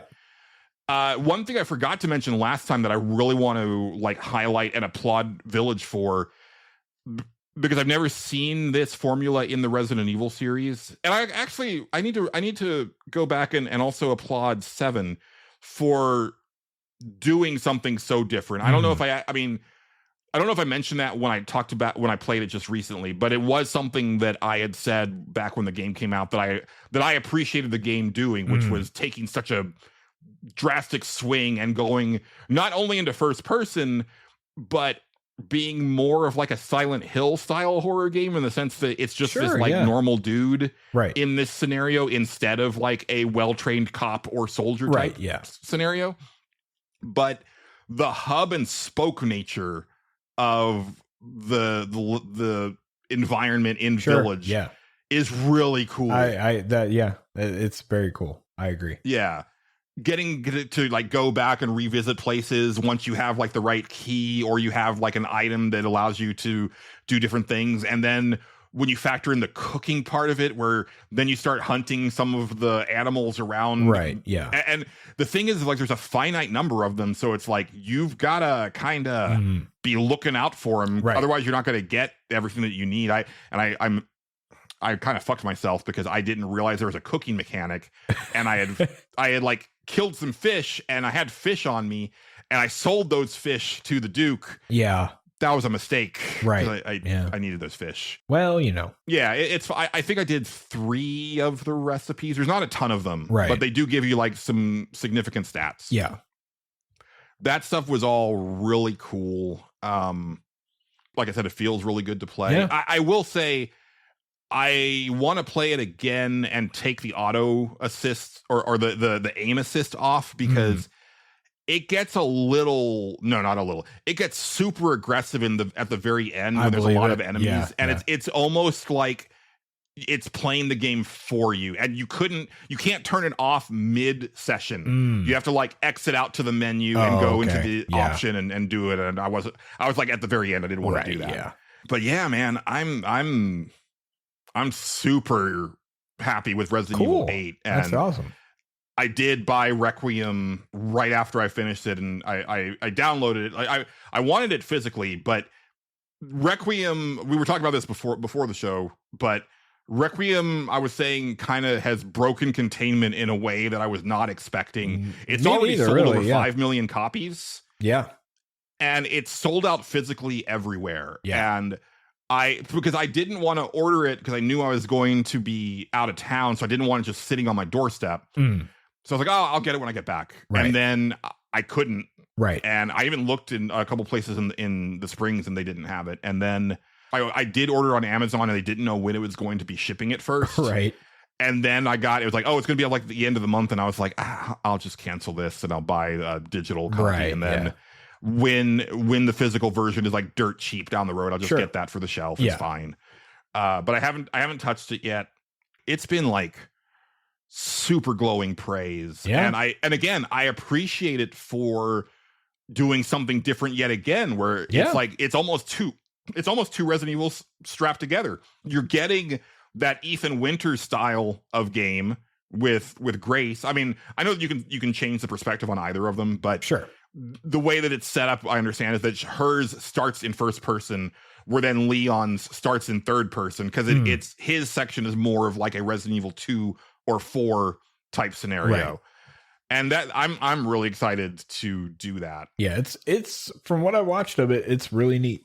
I loved some of the bits in it. There was one in particular pretty early on with Grace's stuff that I was like actively hiding from it, because I was like, oh, this is gonna scare the shit out of me. And I was right, it did. It was a good bit. And that's the other thing I forgot to mention about these two games, the Ethan games, is I think that they are some of the scariest in the series. Yeah. Even with Village being as action packed as it is. Yeah. The dollhouse section alone is like super effective, but also just there are moments that got me, even knowing that like, oh, like I've got like 100 handgun bullets right now, and I've got like this super awesome shotgun. Like I can take. It's like right, yeah. It's like no matter how prepared I felt, it's like sometimes the game still managed to get me, which was really cool. Yep. I also kind of regret playing it on casual, because I did blow through it. And but here's the thing, and this is the last thing that I wanted to close on. Silent Hill F made me look at survival horror games in a completely different way, that I realized that I've kind of been playing them wrong the whole time. Oh, other than Resident Evil 1 and 2, right? So Resident Evil 1, when I got it, I played it as Jill, and then I immediately played as Chris because there was another character to play as. Yeah, right. And then I think by that point I had unlocked the unlimited rocket launcher, so then I played it again with that, because like, come on, like that's just so much fun, right? And then with Resident Evil 2, so Resident Evil 2 was when I started working at Game Fell, so this is where I got really hot and heavy into buying a game, finishing it in a week, and then trading it in for something else. Right? Yeah. So it never really had a chance, because we actually had like a little contest at Game Fellows of who was going to finish it first. Ah, gotcha. And so I remember getting it. I think it came out on a Friday, and I had it finished on Saturday. Nice. But also some of the others did as well. Sure. But then I did the other side, right? So I played like Claire A, Leon B. And I was done with Leon B on Saturday, and then I started Leon A and then Claire B, and then I traded it in. Sure. But I realized with Silent Hill F, it's like these games have always intended to be played like at least a few times to kind of squeeze a lot of the stuff out of it, because you get like the New Game Plus bonuses, you get, especially with the modern Resident Evils, there's also this whole like point system that you get from doing your achievements and stuff like that you can then spend on stuff. Right. And I was like, and I'm not going to do it with Village because I really want to play Requiem. Yeah. But I have decided to walk into Requiem like I said for Silent Hill F, where it's like, it is not a 10-hour game, it is a 30-hour game. Sure. I am going into Requiem with that thought in mind, where it's like, I'm going to play this 3 times probably. Sure. Yeah. Because I kind of want to like get some of that extra stuff and play it on higher difficulty levels and all that stuff, where I've never really done that before. And I realized, thinking back to all of the survival horror games that I've played in the past, they really wanted you to play it again. There is some cool shit that you missed out on because you just finished the game and moved along. Right. Yeah. Yeah, I'm super excited to play Requiem. I can't wait to Yeah. Based on what I've heard, I'll probably have finished at least the first playthrough by next episode. So that'll be cool. I wouldn't doubt it. Yeah. There, and a lot of people have been like bringing up like the length versus price. And again, you know, part of it is like, no, you are intended to play this like more than once. Yeah. And so, you know, yeah, it's still not going to be 100-hour game, but like, fuck 100-hour game, man. Right. Yeah. Not everything needs to be Elden Ring or whatever, where you put fucking hundreds of hours into it for whatever reason. Or right. It's exactly.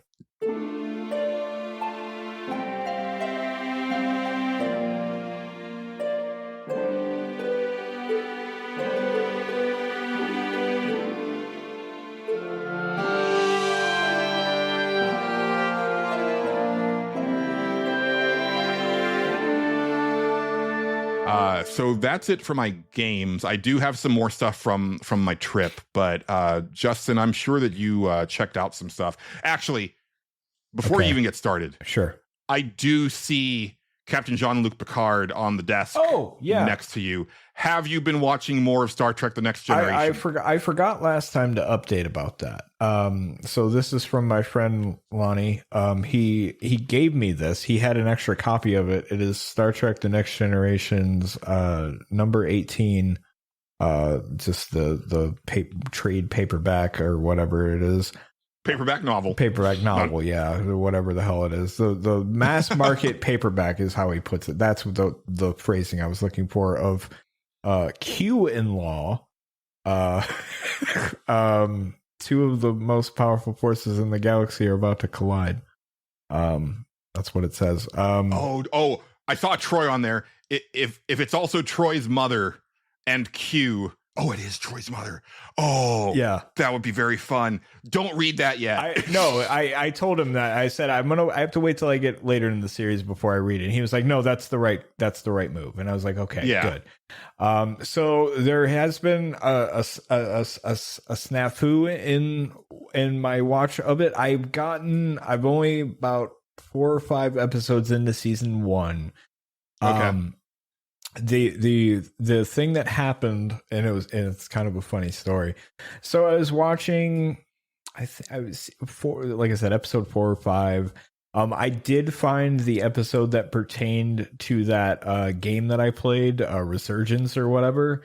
That was like about the Takan Empire. I was like, oh, hey, I know what they're talking about. That's nice. Cool. So that was all right, because I had forgotten you had played that game, and you were like, I don't know anything about Star Trek, and I was like, that's wild. Yeah, I don't really know anything. That's the fun part. The episode that it's in season 1, very early on. It's they go to I cannot remember these guys' names now. I'm sorry, it's been a couple of weeks because like I said, I forgot to update about it last week. The guys with the ears, the Ferengi. That's that. Okay. They find like a ship out in there, and they're about to go at them or whatever. And both first appearance of the Ferengi is weird because that's not what they end up being like. Yeah, and this is the first episode that they have shown up. Like both their ships are like disabled by something, and they both try to surrender to each other, but the Ferengi surrender first, and then eventually they both figure out like, oh, actually we're both fucked, aren't we? Okay, let's form an alliance and go down here to this weird planet and figure out what the fuck's going on. And then it's the whole Takan thing. And I was like, oh, this is kind of neat. Portal shows up. It's a whole thing. I can't remember what episode I was watching. I'm probably I'll start it over, obviously. But what happened was I was sitting there watching it, and the dog, Abel, he needed to go outside. So I was like, oh, okay. I will pause this episode and come back. And I paused it, and Kim was sitting on the couch at the time, and I came back, and I went to play the episode again, and it said, you're going to need to subscribe to Paramount Plus to play this, or to play this episode. And I was like, I was just watching it though. What happened? And so I go, Kim, did you cancel Paramount Plus like in the middle, like just a second ago? She went, oh yeah, I did. I rotate all our subscriptions all the time so that, you know, it's just how I do it. I just rotate them every month. And she rotated it right in the middle of I was right in the middle of this watching this. And I was like, I feel like this was intentional, but I'm not gonna call you out on that. I actually don't think she thought anything of it. She was just like, oh yeah, time to rotate my subscriptions, because that's what she does. She rotates them every month, how she described it, so that like when she comes back around, there's new stuff on the other things. It's a whole thing. Like she stays on top of that shit. So, and she's only paying, you know, the same amount every time or every month or whatever, instead of, you know, like, let's just subscribe to all the things and go nuts. Right. So is this not a duo watch through? Like, is she not? It's just me. It's me while she's usually in the other, like, this is like during the day, while she's like messing around with puzzles, and I'm like, I got nothing better to do right now. Let's watch some Star Trek. That's how I'm watching it. Interesting. So yeah, so it's I kind of didn't think that you would ever like dive into that show unless it was like a communal watch. It was, you know what? It was there. I was like looking around for something to do one day. I was like, you know, why not? Let's just start. Yeah. And I've been meaning to do it for a while. But yeah, no, what I like it so far. It's a fun show. It's very interesting. Yeah.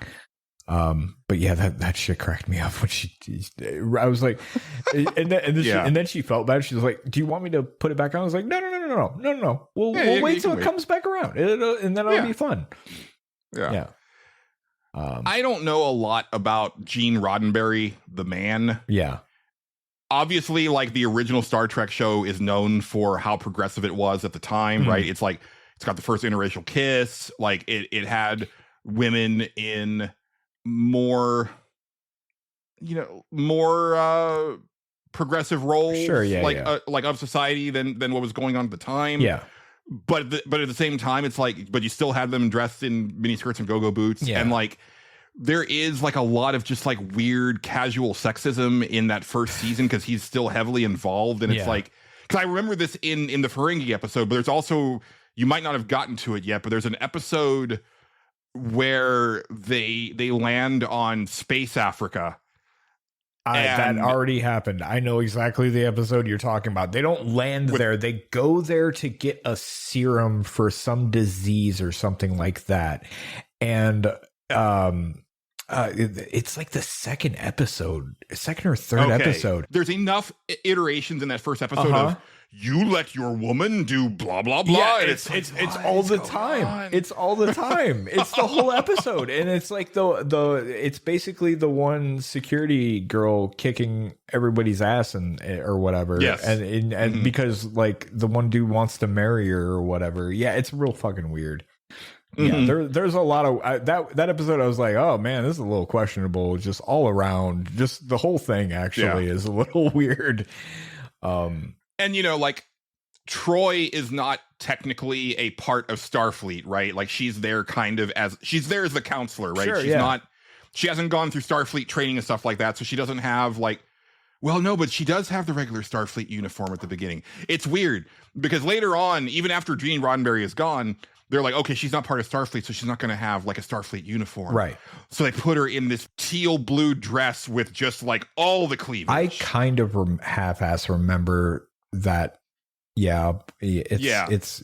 And then she goes from the dress with all the cleavage to the skin tight bodysuit. That's what I remember. That. That is. And then finally, I think it's not until like season 5 or 6 that she goes through Starfleet training and becomes a full-fledged Starfleet officer with the regular uniform. That sounds about right. It's weird in retrospect because like it is such a progressive show and it's got a lot of great things to say, especially for the time in which it was airing.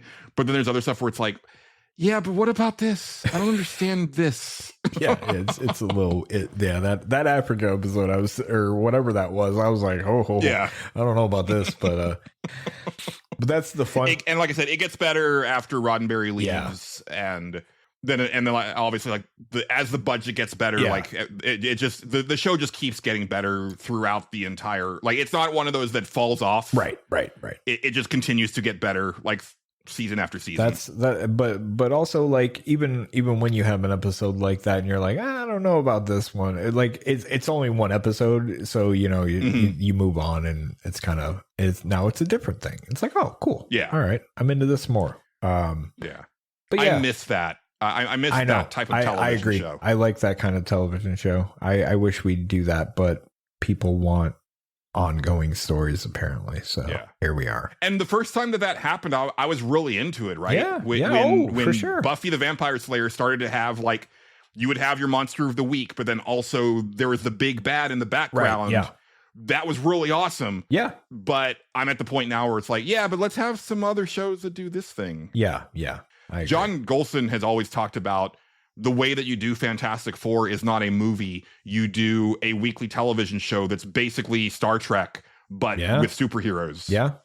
And I'm like, that's an awesome idea. Where he's like, you might have Doctor Doom for like 1 or 2 episodes a season, like but sometimes they're out in space, sometimes they're in a different reality. Right. Sometimes they're just on Earth chilling or whatever, and it would just be like Monster of the Week or Adventure of the Week type thing, right? Just a bunch of like fun daring do with these people that have crazy powers and also do a lot of science. Right, sure.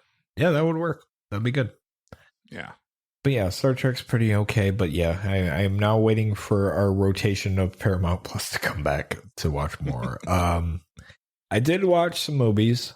Let's see. What do I remember that we watched? Today we watched a horror movie called was it Daniel Isn't Real? I think that's the name of it. Let me make sure I have the name of it right, because it was actually pretty good. Yeah, Daniel Isn't Real.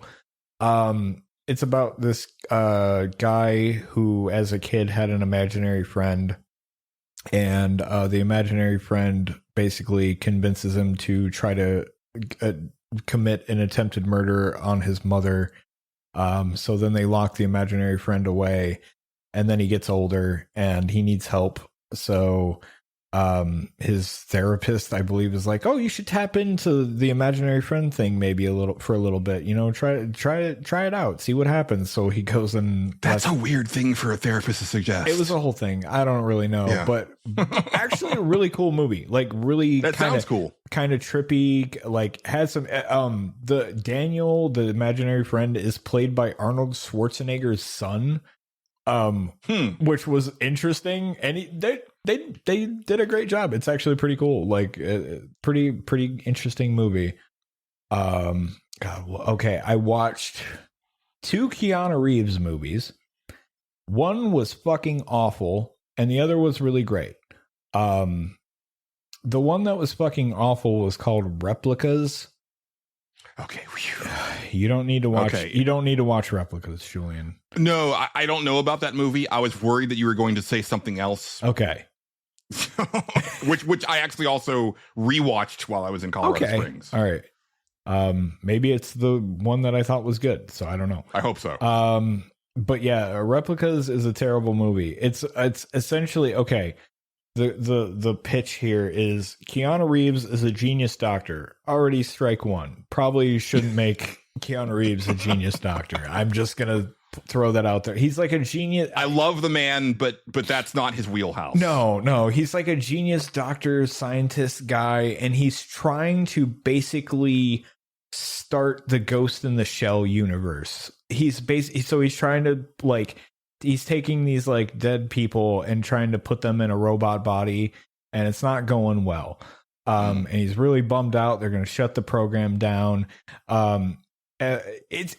The concept of it starts out kind of interesting, where I'm like, okay, all right, let's see where this goes. And then he gets in a car accident with his family.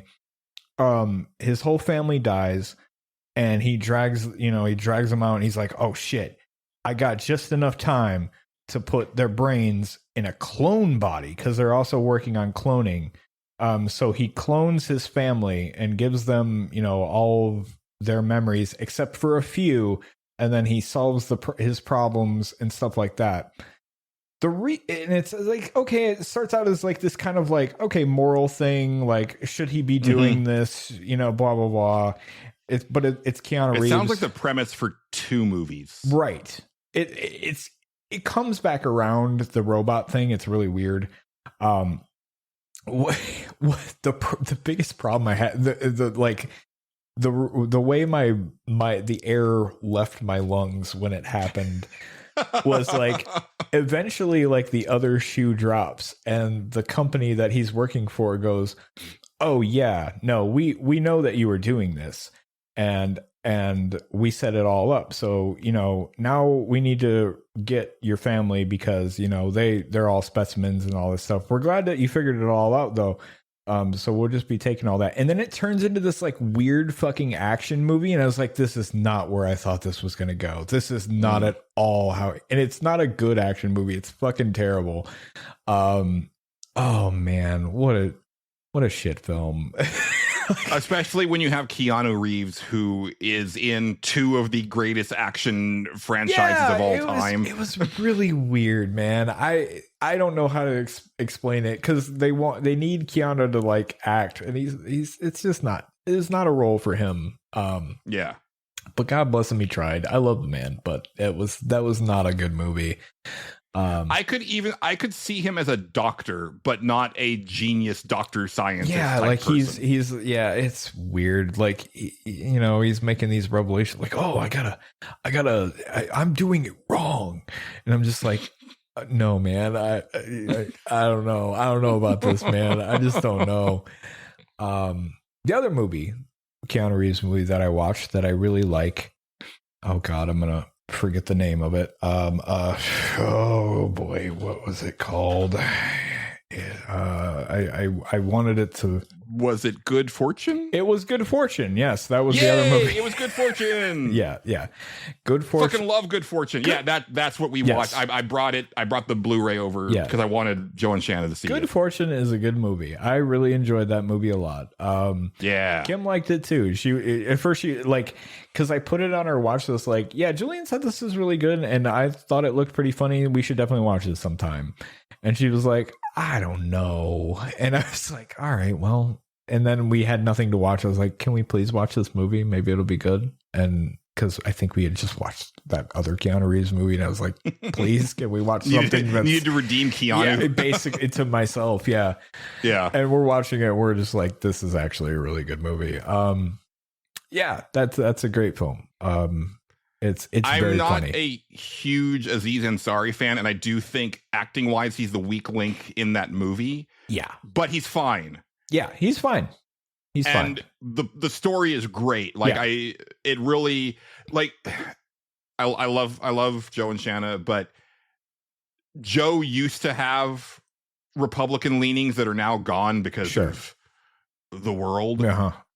But both of them I have noticed, probably because they are kind of elderly, they can sometimes get wrapped into some of the capital D discourse around things where, you know, like I remember at one point they were like complaining about the millennials, and I'm like, Shanna, you're a millennial.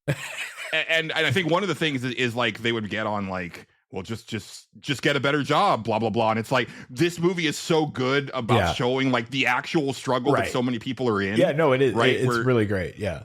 Yeah. And then like Keanu is just so good in it. It like, he's so fun because it is that he's written really well. It's that weird disaffected Keanu style. But then as he becomes more and more human, he just becomes so much fun. Yeah, it super works. Like that's a perfect role for Keanu Reeves. Like just a perfect role. Like no notes. Like sometimes it's easy to forget how funny he is. He's really good at doing that. He's really good at comedy. Yeah. It's like, you know, I knew him first as Ted Theodore Logan. Right, me too. But Neo kind of overwrote that. And then John Wick super overwrote that. Yeah. And then when Bill and Ted 3 came out, I was like, oh, right. Yeah. We're going to have to watch Point Break sometime. That movie's... That's a fun... Never seen it. It's fun. It's a funmovie. Oh, man. Keanu may be the funniest part of the movie, but like it's not meant to be funny, but like It's still great. I enjoyed it. Yeah. And I love Seth Rogen. I've always said that, like, if there was ever a movie made about me, I would want Seth Rogen to play me. Yeah. He was really good. Yeah, the whole thing was really good. I agree with Aziz Ansari. I liked him as a stand-up comedian when he first was like kind of starting to get big. I thought his stand-up was pretty good, and then like he you could tell very quickly he kind of ran out of material, and it just like his first like 2 were really stand-up specials that I remember were pretty good, and then I was just like, oh yeah, it's kind of downhill from here, huh? Like yeah. He's got the Jerry Seinfeld thing for me, where I feel that Seinfeld is the worst part of Seinfeld. Yeah. Everybody else is incredible. Sure. And then anytime that Jerry has to say something, it's like, and that's kind of how I feel about Aziz in this movie. He's fine again, but it's just like there's times when it's like, I really feel like you're reading off of this script. He's got like one role that he can kind of play, and he's fine at it, like that's basically what you're going to get from him in a movie. That's why he isn't in a whole lot of movies. He was in Parks and Recreation, and that's a funny show.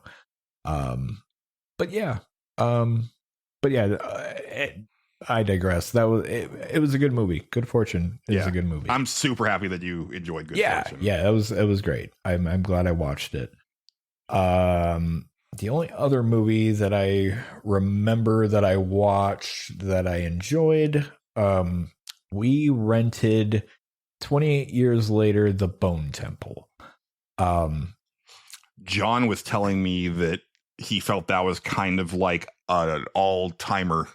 Like he was shocked at how much he loved that movie. It's really good. I don't know if I feel that way about it, but I really liked it. I liked the first one a good amount, but the first one's really good because it's basically, zombies are very established in the whole universe. We all know they're there. It's obviously 20 years later or whatever since the whole initial outbreak, and here we are. This is how society is. Blah blah blah. But also, it's this really heartfelt story about a son and his mom. And I was like, oh, this is actually really fucking good. I did not expect to cry going to a fucking zombie movie. Here we are. And this one is also like very different. Like they're like, yeah, there's zombies here, but that's not really what we're focusing on. It's a much different thing. It's still the same couple characters, like main characters from the first movie, and so it's important to kind of know what's going on. But also it's the main bad guy, Julian, is the guy, the big main vampire from Sinners. I just heard that on Soundtracker on the way home, and I was like, okay, I'm a lot more interested now. Yeah, and he's great. He's super like charismatic. Like he is a son of a bitch. It's great. It's really cool. He's a really cool bad guy. I skipped 28 Years Later because I hated 28 Weeks Later. 28 Weeks Later is not a very good movie. It was like one of the worst setups for a horror movie that I've ever seen. Like it just a character being so ridiculously over the top stupid, and I just couldn't get into it. But then John told me, it's like, oh, they just ignore that one. I was like, okay, they know. they know it wasn't. Yeah, it was. I mean, I remember there being like a couple cool like ideas for like zombie shots. Like the one thing I always remember from 28 Weeks Later is I think it's Jeremy Renner's character like goes down into this like subway tunnel or whatever, and it's all shot from like the night vision body cam, and I was like, that's actually pretty cool because it's like really panic inducing the way it's filmed. Now I may be very much over exaggerating how that scene actually is, but I do remember that part. 28 Years Later, though, very much worth watching those couple movies. They have some ideas. They know the zombie genre is a little like, rote at this point. So they're just kind of going, okay, yes, this is a thing, but also like, let's go into some weird shit you probably never thought about going into in a zombie movie and go in that route. Yeah. 28 weeks or years later, the Bone Temple. I didn't think that still don't know if I like that name, but I don't know how else they would have named it. I was just shocked that there is a sequel to that came out so quickly, but as I understand it, it's kind of almost like a Matrix 2-3 type thing where they kind of flow right into each other. Basically, yes. And I think there's even going to be like one more they kind of lead right in. I was like, oh, okay. Yeah, I'm here for it too. Like that. Sure. So far, they've been great. Very worth watching. So yeah. Nice. I have one other movie that we watched while I was there. Okay. We watched The Smashing Machine, Justin. Oh boy. Did you see Kerr? Yes. Yeah. Starring The Rock. I really enjoyed The Smashing Machine. Yeah. I thought it was kind of excellent. I was legit stunned at how good The Rock was because he was actually not being The Rock. He was playing a different person. Good for him. That's good. Yeah. The prosthetics do a good job. Like that goes part of the way because it's like he doesn't look like The Rock, but the demeanor is so different. And I was not expecting the movie that I got. And it was very interesting to see this person who feels like he should just be like a roid rage monster and just like always angry and stuff like that. And instead seeing this super soft-spoken, very sweet man who, especially for the time period, is pretty in tune with his feelings also trying to communicate his feelings to people. Yeah. It's something, man. Interesting. I really want you to watch this movie because I want to see what you think about it. I've been interested in it just because I remember watching old UFC and mixed martial arts, and I definitely recognize the name. I recognize the name, and I don't know why, because I only watched like one of those old UFC pay-per-views at a cousin's house. But somehow that name rang a bell when I first saw the trailer for this. Yeah. And then when they were showing the pictures of him during the credits, I was like, no, I don't recognize him, but the name sticks out. Yeah. And it's funny because like UFC is part of this story, but it's more about Pride FC. Oh, okay. That's a big component to it. And I also want to see what you think about his relationship because I didn't really talk to Joe and Shanna about it afterwards, but I want to say I might have had a different read on it than definitely she did. I get the impression that she didn't come away with the same thoughts that I had. But yeah, it's really good. I don't know if The Rock directed it, but whoever directed it, I want to give them props for. There are times when the movie just lets you stay in a shot for an extended period of time and it's not cutting away, and it really lets you kind of sit in the emotions of Mark Kerr in a way that I think works really well. The only kind of complaint I have about it is music. Oh boy. It's got a weird selection of licensed music that doesn't really fit. There's a montage in there and it's like, this ain't a Rocky montage. And I think that was the point, but there's a reason why Rocky montages work so well. But then on top of that, the score is really strange and it's actually noticeable where it's like, this feels weird. And I think that's kind of the point. Again, I think it's because the way I could describe it is discordant jazz. Okay. And maybe that's supposed to reflect like his emotional state. Sure, maybe. But it's a weird pick. Yeah. And it kind of took me out of the movie just a bit. But I came away from it just kind of blown away. They were a little bit more lukewarm about it. But I've kind of been thinking about it since I watched it. And I was like, man, I feel like this should have had like more buzz around it It had enough buzz, like it had people talked about it. I definitely knew it existed, so there's at least something to that, you know. But yeah, no, I've been interested in that movie, so it's good to hear that it's worth watching. Yeah, that's good. That's good. And then last thing before we get to CQC. We did play a handful of card games while I was up there. Oh, okay. I'm only going to talk about two of them. The first one I brought because, like, I was kind of looking for something new for us to play because we usually play Cards Against Humanity a lot. Sure. And I got a game called Red Flags because I'd heard a decent amount of people that I listened to on podcasts talking about it. Okay. And it is similar to Cards Against Humanity. I think you might get into this one even with the setup of it because it's not. I can't imagine you playing Cards Against Humanity and enjoying it. I somehow I feel that you would be like very off put by a lot of the cards, and you would just be like, I don't. Oh God. I don't even want to think about that. I've seen that game, and it never really appealed to me very much. But I know people really like it, and. I really love it, but I think you could get into this one. One, out of the box, the game is not as raunchy as Cards Against Humanity. You have to get like an extra deck if you want like the dirty stuff. Like, okay, it's actually I think rated 16 and up. Okay, but the way the game is played, when it comes to your turn, you are the single.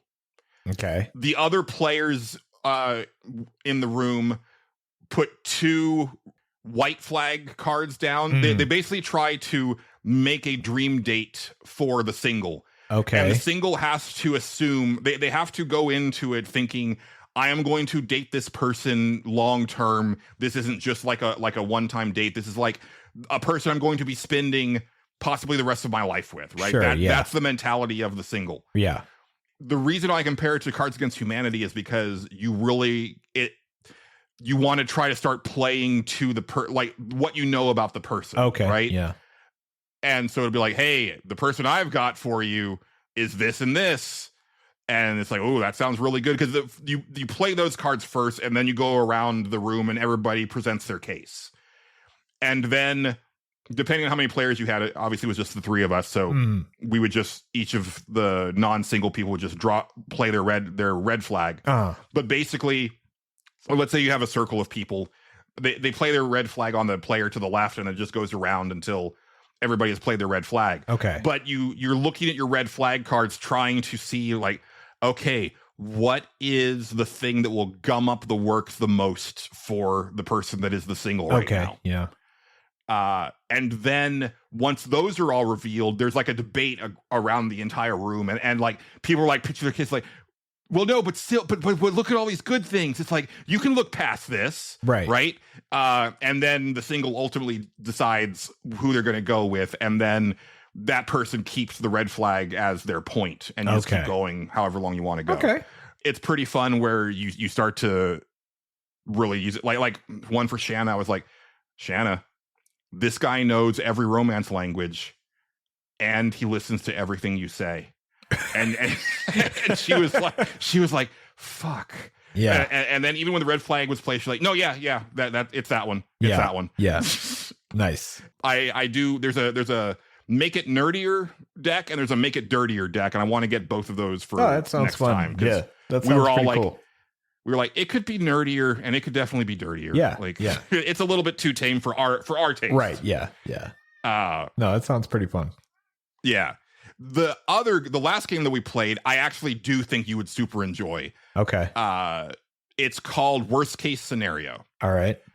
So when it comes to your turn, you are the victim. Okay. And you set out, you have like, you have a stack of scenario cards. And so you put out 5 cards from that stack. Sure. And so it'll just be like different scenarios. You then have these 5 little tokens that you place face down from 1 to 5, 1 being bad to 5 being catastrophic. Right. And it's another game about like kind of like understanding the people on the table, where it's that everybody else tries to guess they put down their own tokens trying to suss out or where they think that you're going to fall. And you score points based on the ones that you align with. Yeah. That was a really fun game because we all learned some shit about each other that night. Yeah. That was pretty good. That's fun. Like one of Joe's scenarios, one of the cards was have a ringing in your ear constantly for the rest of your life. Okay. And I put that as a 5 because I'm like, that sounds miserable. And he was like, no, I have ringing in my ear that happens like almost all the time. Yeah. Like it's been that way since I was a kid. Yep. And I was like, oh, I didn't know that about you. And he's like, yeah, I mean, it I'm so used to it. I just don't think about it anymore. And it doesn't happen all the time, but it's like, yeah, it'll happen for like, a couple days straight and then it goes away. And then a week later, it'll come back for like 2 or 3 days. And I don't even tell my doctor about it. I just never think about it. I'm like, holy shit. Like I've known you for like almost 30 years. I didn't know that about you. Right. It's a pretty fun game. It sounds pretty fun. We had a lot of fun with that one. Yeah, that sounds pretty good. Yeah. So that was my trip. Nice. Had a good time. Sounds like you had a good time. Yeah. Yeah. But before we get out of here, we have been kind of slacking on the CQC or comments, questions, or concerns. All right. As always, there are a lot of ways to get at us. You can email us. The email address is thestageselectpod@gmail.com. You can comment on the show over on YouTube or Spotify or Patreon. Or you can join our Discord, and there is a channel for CQC there. And I believe all of these are coming from said Discord. Discord. Yes. Let me see where we're at. Okay. Here we go. Okay. Casey says, what was your favorite show and movie from 2025? I think Justin will actually have an answer for this now. Maybe not show. Fallout was my favorite show from 2025. Oh God, I watched so much fucking shit in 2025. It's hard to. You did. The one that like kind of immediately comes to mind. It's not a 2025 movie. Does it have to be a 2025 movie? Is that? I think he's talking about a 2025 release. Okay. All right. Hold on. Let me pull up 2025 movies and make sure while you're looking that up, my favorite show was Paradise on Hulu, which I did super enjoy, but it's also, I think, the only show that I watched in 2025 because I don't really watch shows all that much anymore. I think the second season is either coming out or already out, and I don't know that I want a second season to it. And then my favorite movie of 2025 was absolutely Sinners. Yeah. Seen that movie like 6 times. Immediately that came when I typed that in, that came up. I was like, yeah, that's pretty up there for me. Mm-hmm. It's a movie that I think about often still. Yeah. I just talked about 20 years later, but I think I might like Sinners more. What was this other one that I just seen that I was like, oh yeah, I seen that too. Weapons, right? That was good. I was kind of thinking Weapons might be it. Yeah, I think Begonia was good. Sinners, yeah. One Battle After Another was another one. Yeah, that was a good. One movie. Battle After Another is really up there for me. Yeah, that was a good movie. Yeah, Sinners is probably better. I did like Sinners a lot. I'm gonna go with that. Yeah. I mean, despite that one scene that Julian and I kind of diverge on, listen to our watch podcast, subscribe to the Patreon. I'm promoting the show. It's good for me. Yes, good for you. Thank you. Despite that one thing, it's such a minor thing because it's still a very cool scene. It is. Yeah. No, that's a great movie. Yeah. 60x Self asks, are there podcasters / reviewers / talk about games people that you often find yourself agreeing with, disagreeing with? If Greg Miller likes a game, I probably hate it. That's usually how that goes. Let's see. Agreeing with Dan Reichert's another one that usually I am on the opposite end of the spectrum of that guy when it comes to games opinions.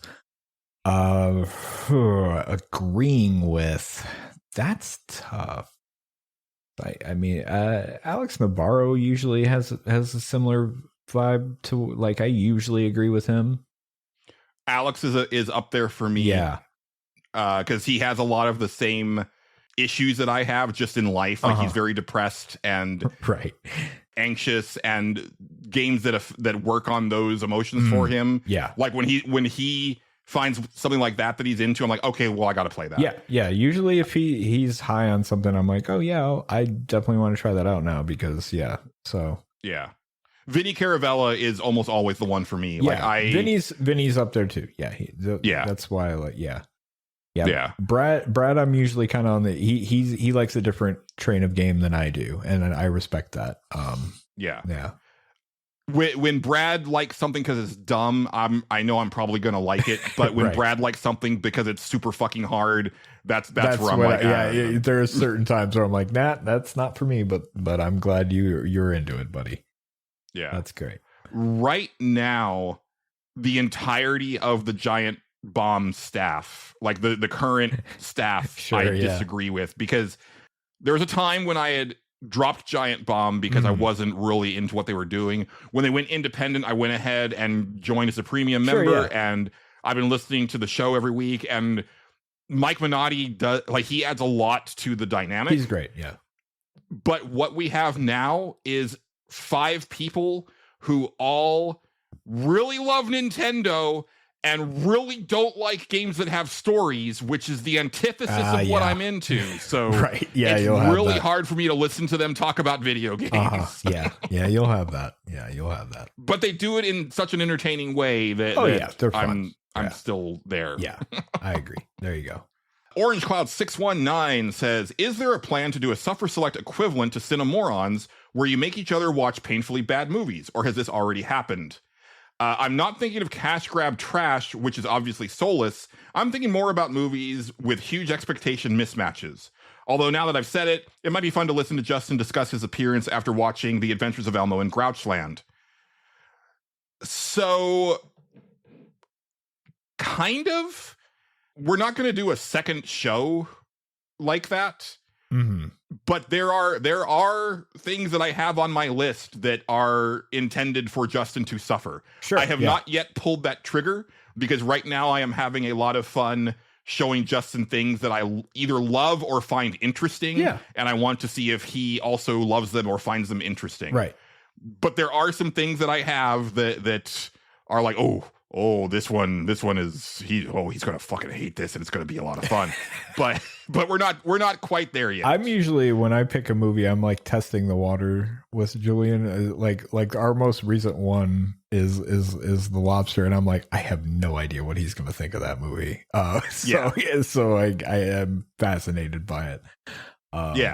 Cinemorons, a big part of the idea. I mean, obviously I wanted to do like a watch cast. Sure. To me, that was like a no-brainer. But the way that it's set up, I got a lot from the way Versus Wolves is set up with Eye Patch Wolf and Wooly Versus, where they recommend, that show is about each of them recommending something for the other to do. Yeah. It may be something to watch. It may be something to play. It may be an experience. It might be food. But they recommend something to the other, and then they both do that thing during the course of the following month, and then they come back and talk about it.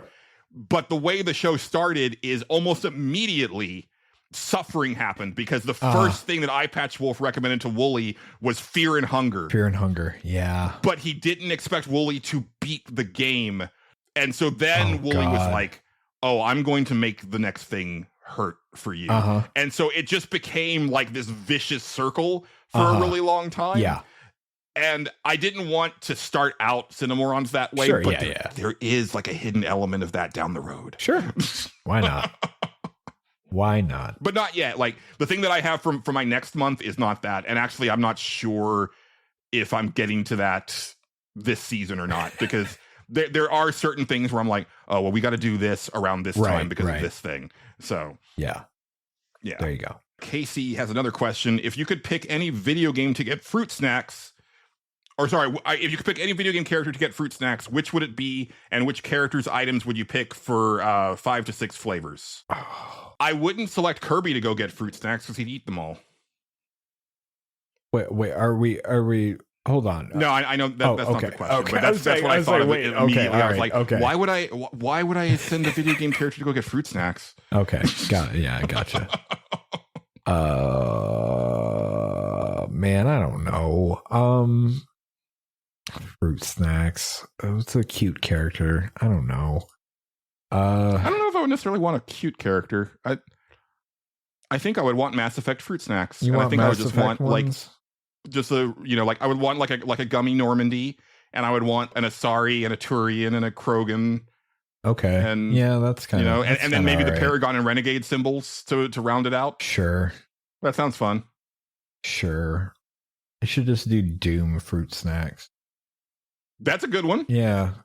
You have but make them like kind of like gory to some degree, Yeah. like but yeah, there's a lot of good items for that, That'd be all right. I don't know flavors. I can't remember flavors. I'm not good at it. I haven't had fruit snacks since I was a kid. I'm a big gummy guy. I don't necessarily eat fruit snacks, but I eat a lot of gummies. Oh, there you go. Yeah. I have not been able to get I'm bad at microwaving things out of my head, Justin. It is fun to like all microwaves are different. It's fucking dodgy, man. Dodgy business. I don't like it. I'm continuously flummoxed. Yeah. I just have to put that out there. Yeah. I don't like leftovers, man. They freak me out. It's weird. I know. Let's see. We got 3 more. You know what? Let's save those for next week. Okay, why not? Yeah, we're about at the 3-hour mark. That works. I would like to play a little bit of Resident Evil before I go to bed. There you go. But yeah, thanks for everybody for sending us your questions, and keep them coming. Keep them coming. Also, if you haven't asked one in a while, or you've never have, by all means, fire away. Now is your chance. Yeah, I guess that's a show, Justin. Yeah, I think that's a show, Julian. Yeah. For patrons, look forward to a new Sin of Morons coming very shortly, and also Suffer Select coming shortly. Retailer Therapy episode 2 just came out, and I've got a couple people on deck for interviews for that. So already we had initially planned on doing 6 episodes, so now we're up to 8. Nice. And who knows how it'll end up by the time everything's all said and done. Yeah. So yeah, I've got a couple more people I kind of want to reach out to, and we'll kind of see how things go. There you go. Justin, when that one hits the free feed, I think even though I know you don't listen to the podcasts at all anymore, but right. I think you'll get a kick out of that series for sure when it's out. Sounds awesome. Thanks as always to the wonderful Megan McDuffie for our theme song and interstitial tracks. Thanks to friend of the show, John Golson, for being our announcer and providing us with our logo and artwork. But that is going to do it for this episode of the Stage Select. I've been Julian Titus. He's been Justin Ham. We've been the Stage Select. Signing off. Uh-huh.